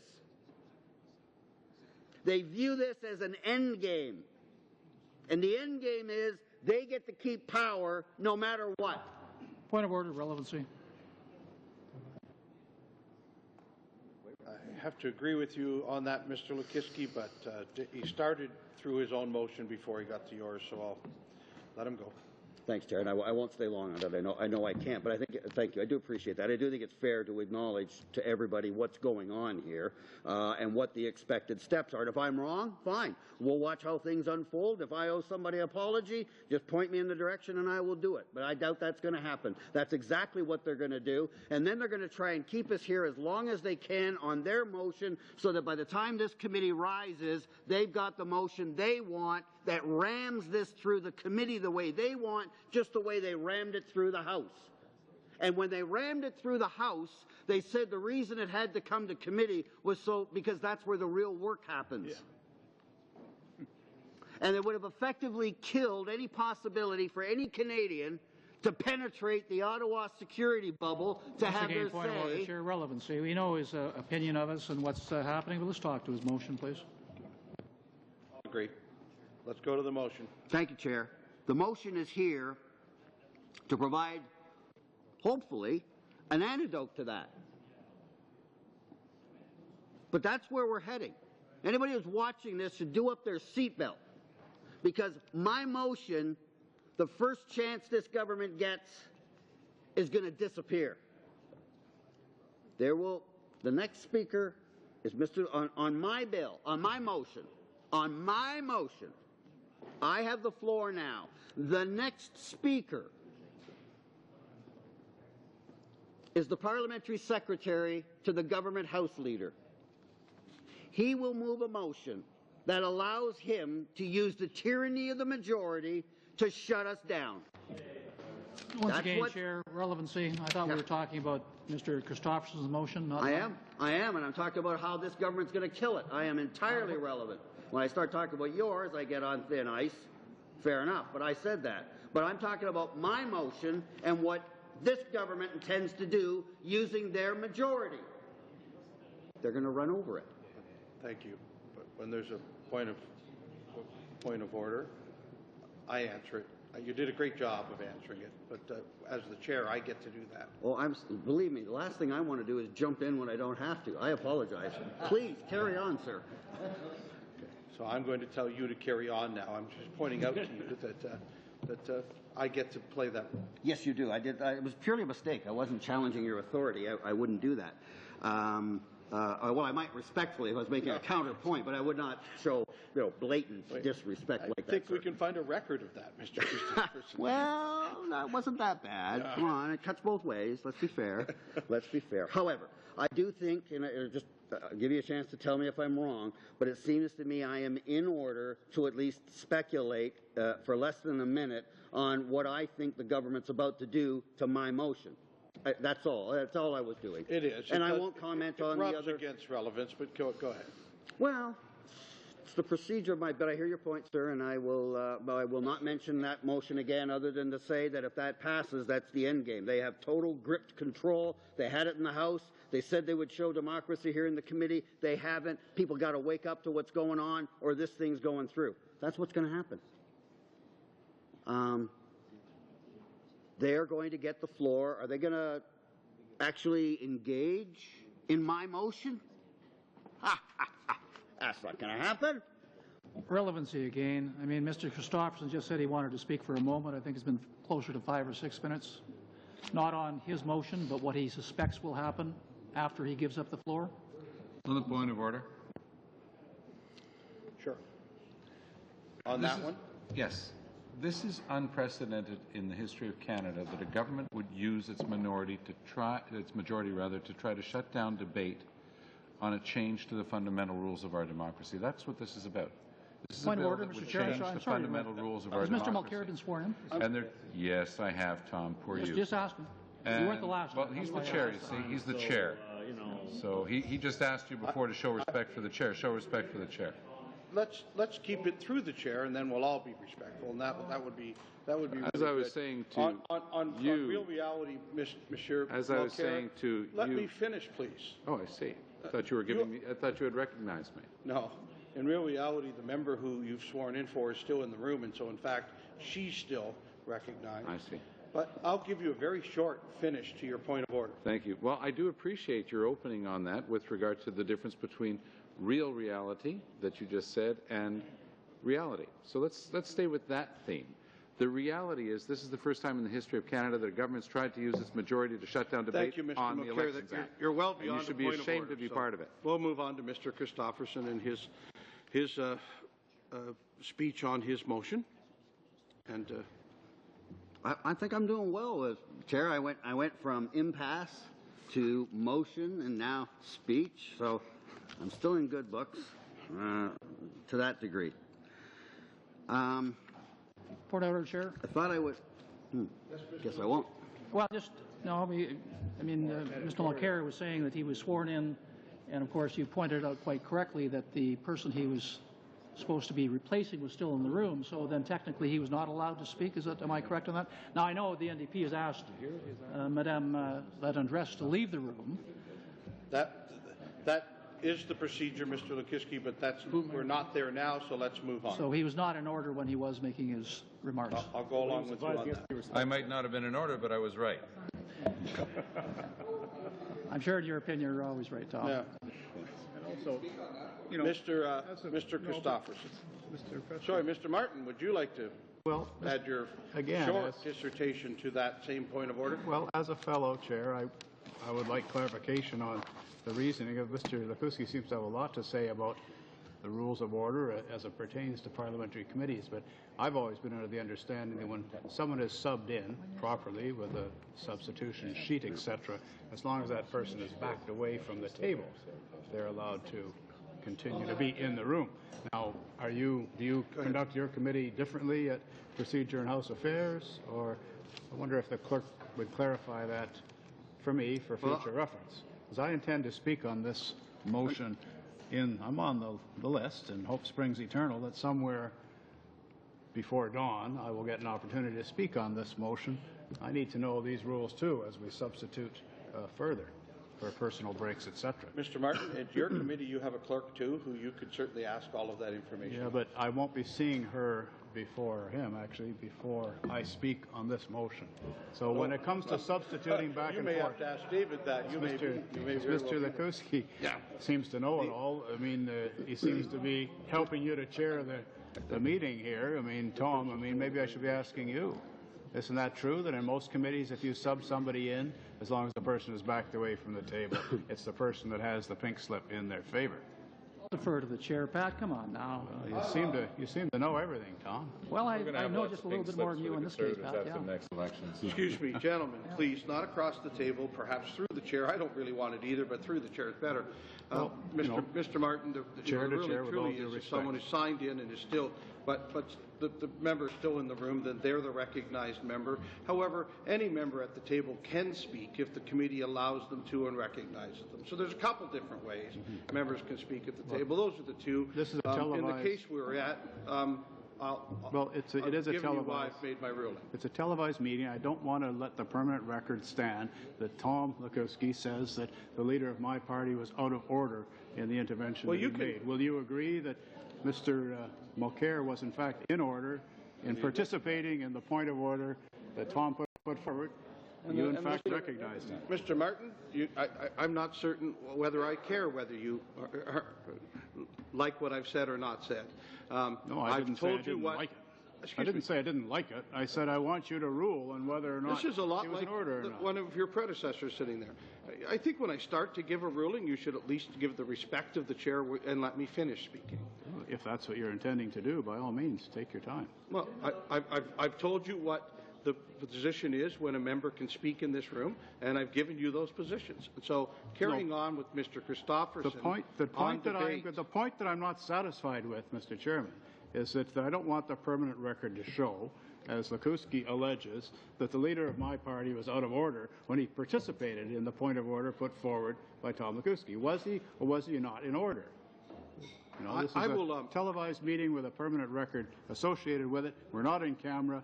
I want to know that the points that my leader made were valid and will be on the permanent record here, and that he was in order. I've given you my opinion that if the member is still in the room that has been substituted for, they're the one legally here to speak, to be recognized. Well, that member was still here. I afforded the respect of Mr. Mulcair at the time and said, go ahead, fine, done. Mr. Martin. So his point is null and void. No, I've already ruled that it was exactly correct, but I'm showing respect and was allowing Mr. Mulcair to speak. And at this committee, generally will show that type of respect. You're testing it, though, Mr. Martin, and I'll go back to Mr. Christopherson on his debate. Had the desired effect. Okay. Oh. What did we learn here? I want to know. You know what I learned, Mr. Martin? What did you learn? Is you're not signed in and can't speak at this committee. I was going to volunteer that. So unless recognized by the chair. Now. Unless properly recognized by the chair. I will ignore you now and go on to Mr. Christopherson because I feel like I should.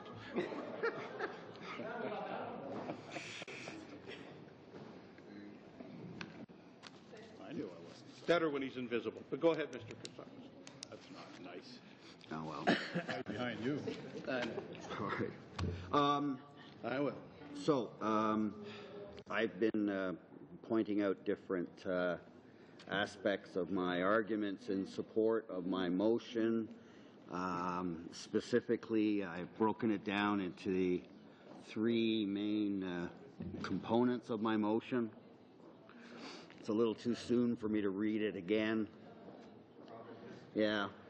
I think, you know, there will come a time because it'll be so many hours after that. But for now, I won't. But I will, again, continue to point out why these three segments, pieces of the motion are important.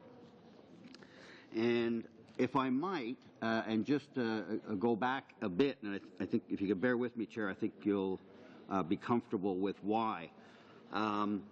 Mr. Michael Leclerc was kind enough to contact us through Mr. Scott's Facebook and reminded us, he offered, very generous, to invite us, and all the Islanders are friendly like that, so I'm not surprised at all that he'd probably invite us over to his house if he could. No, I'm serious. He would probably invite us over to have a bite to eat and talk about things, maybe even talk about election laws. You never know. But what is important, and I should have known, and I apologize to my fellow Canadians in Charlottetown, is that apparently this is the 150th anniversary of the Charlottetown Conference. Oh.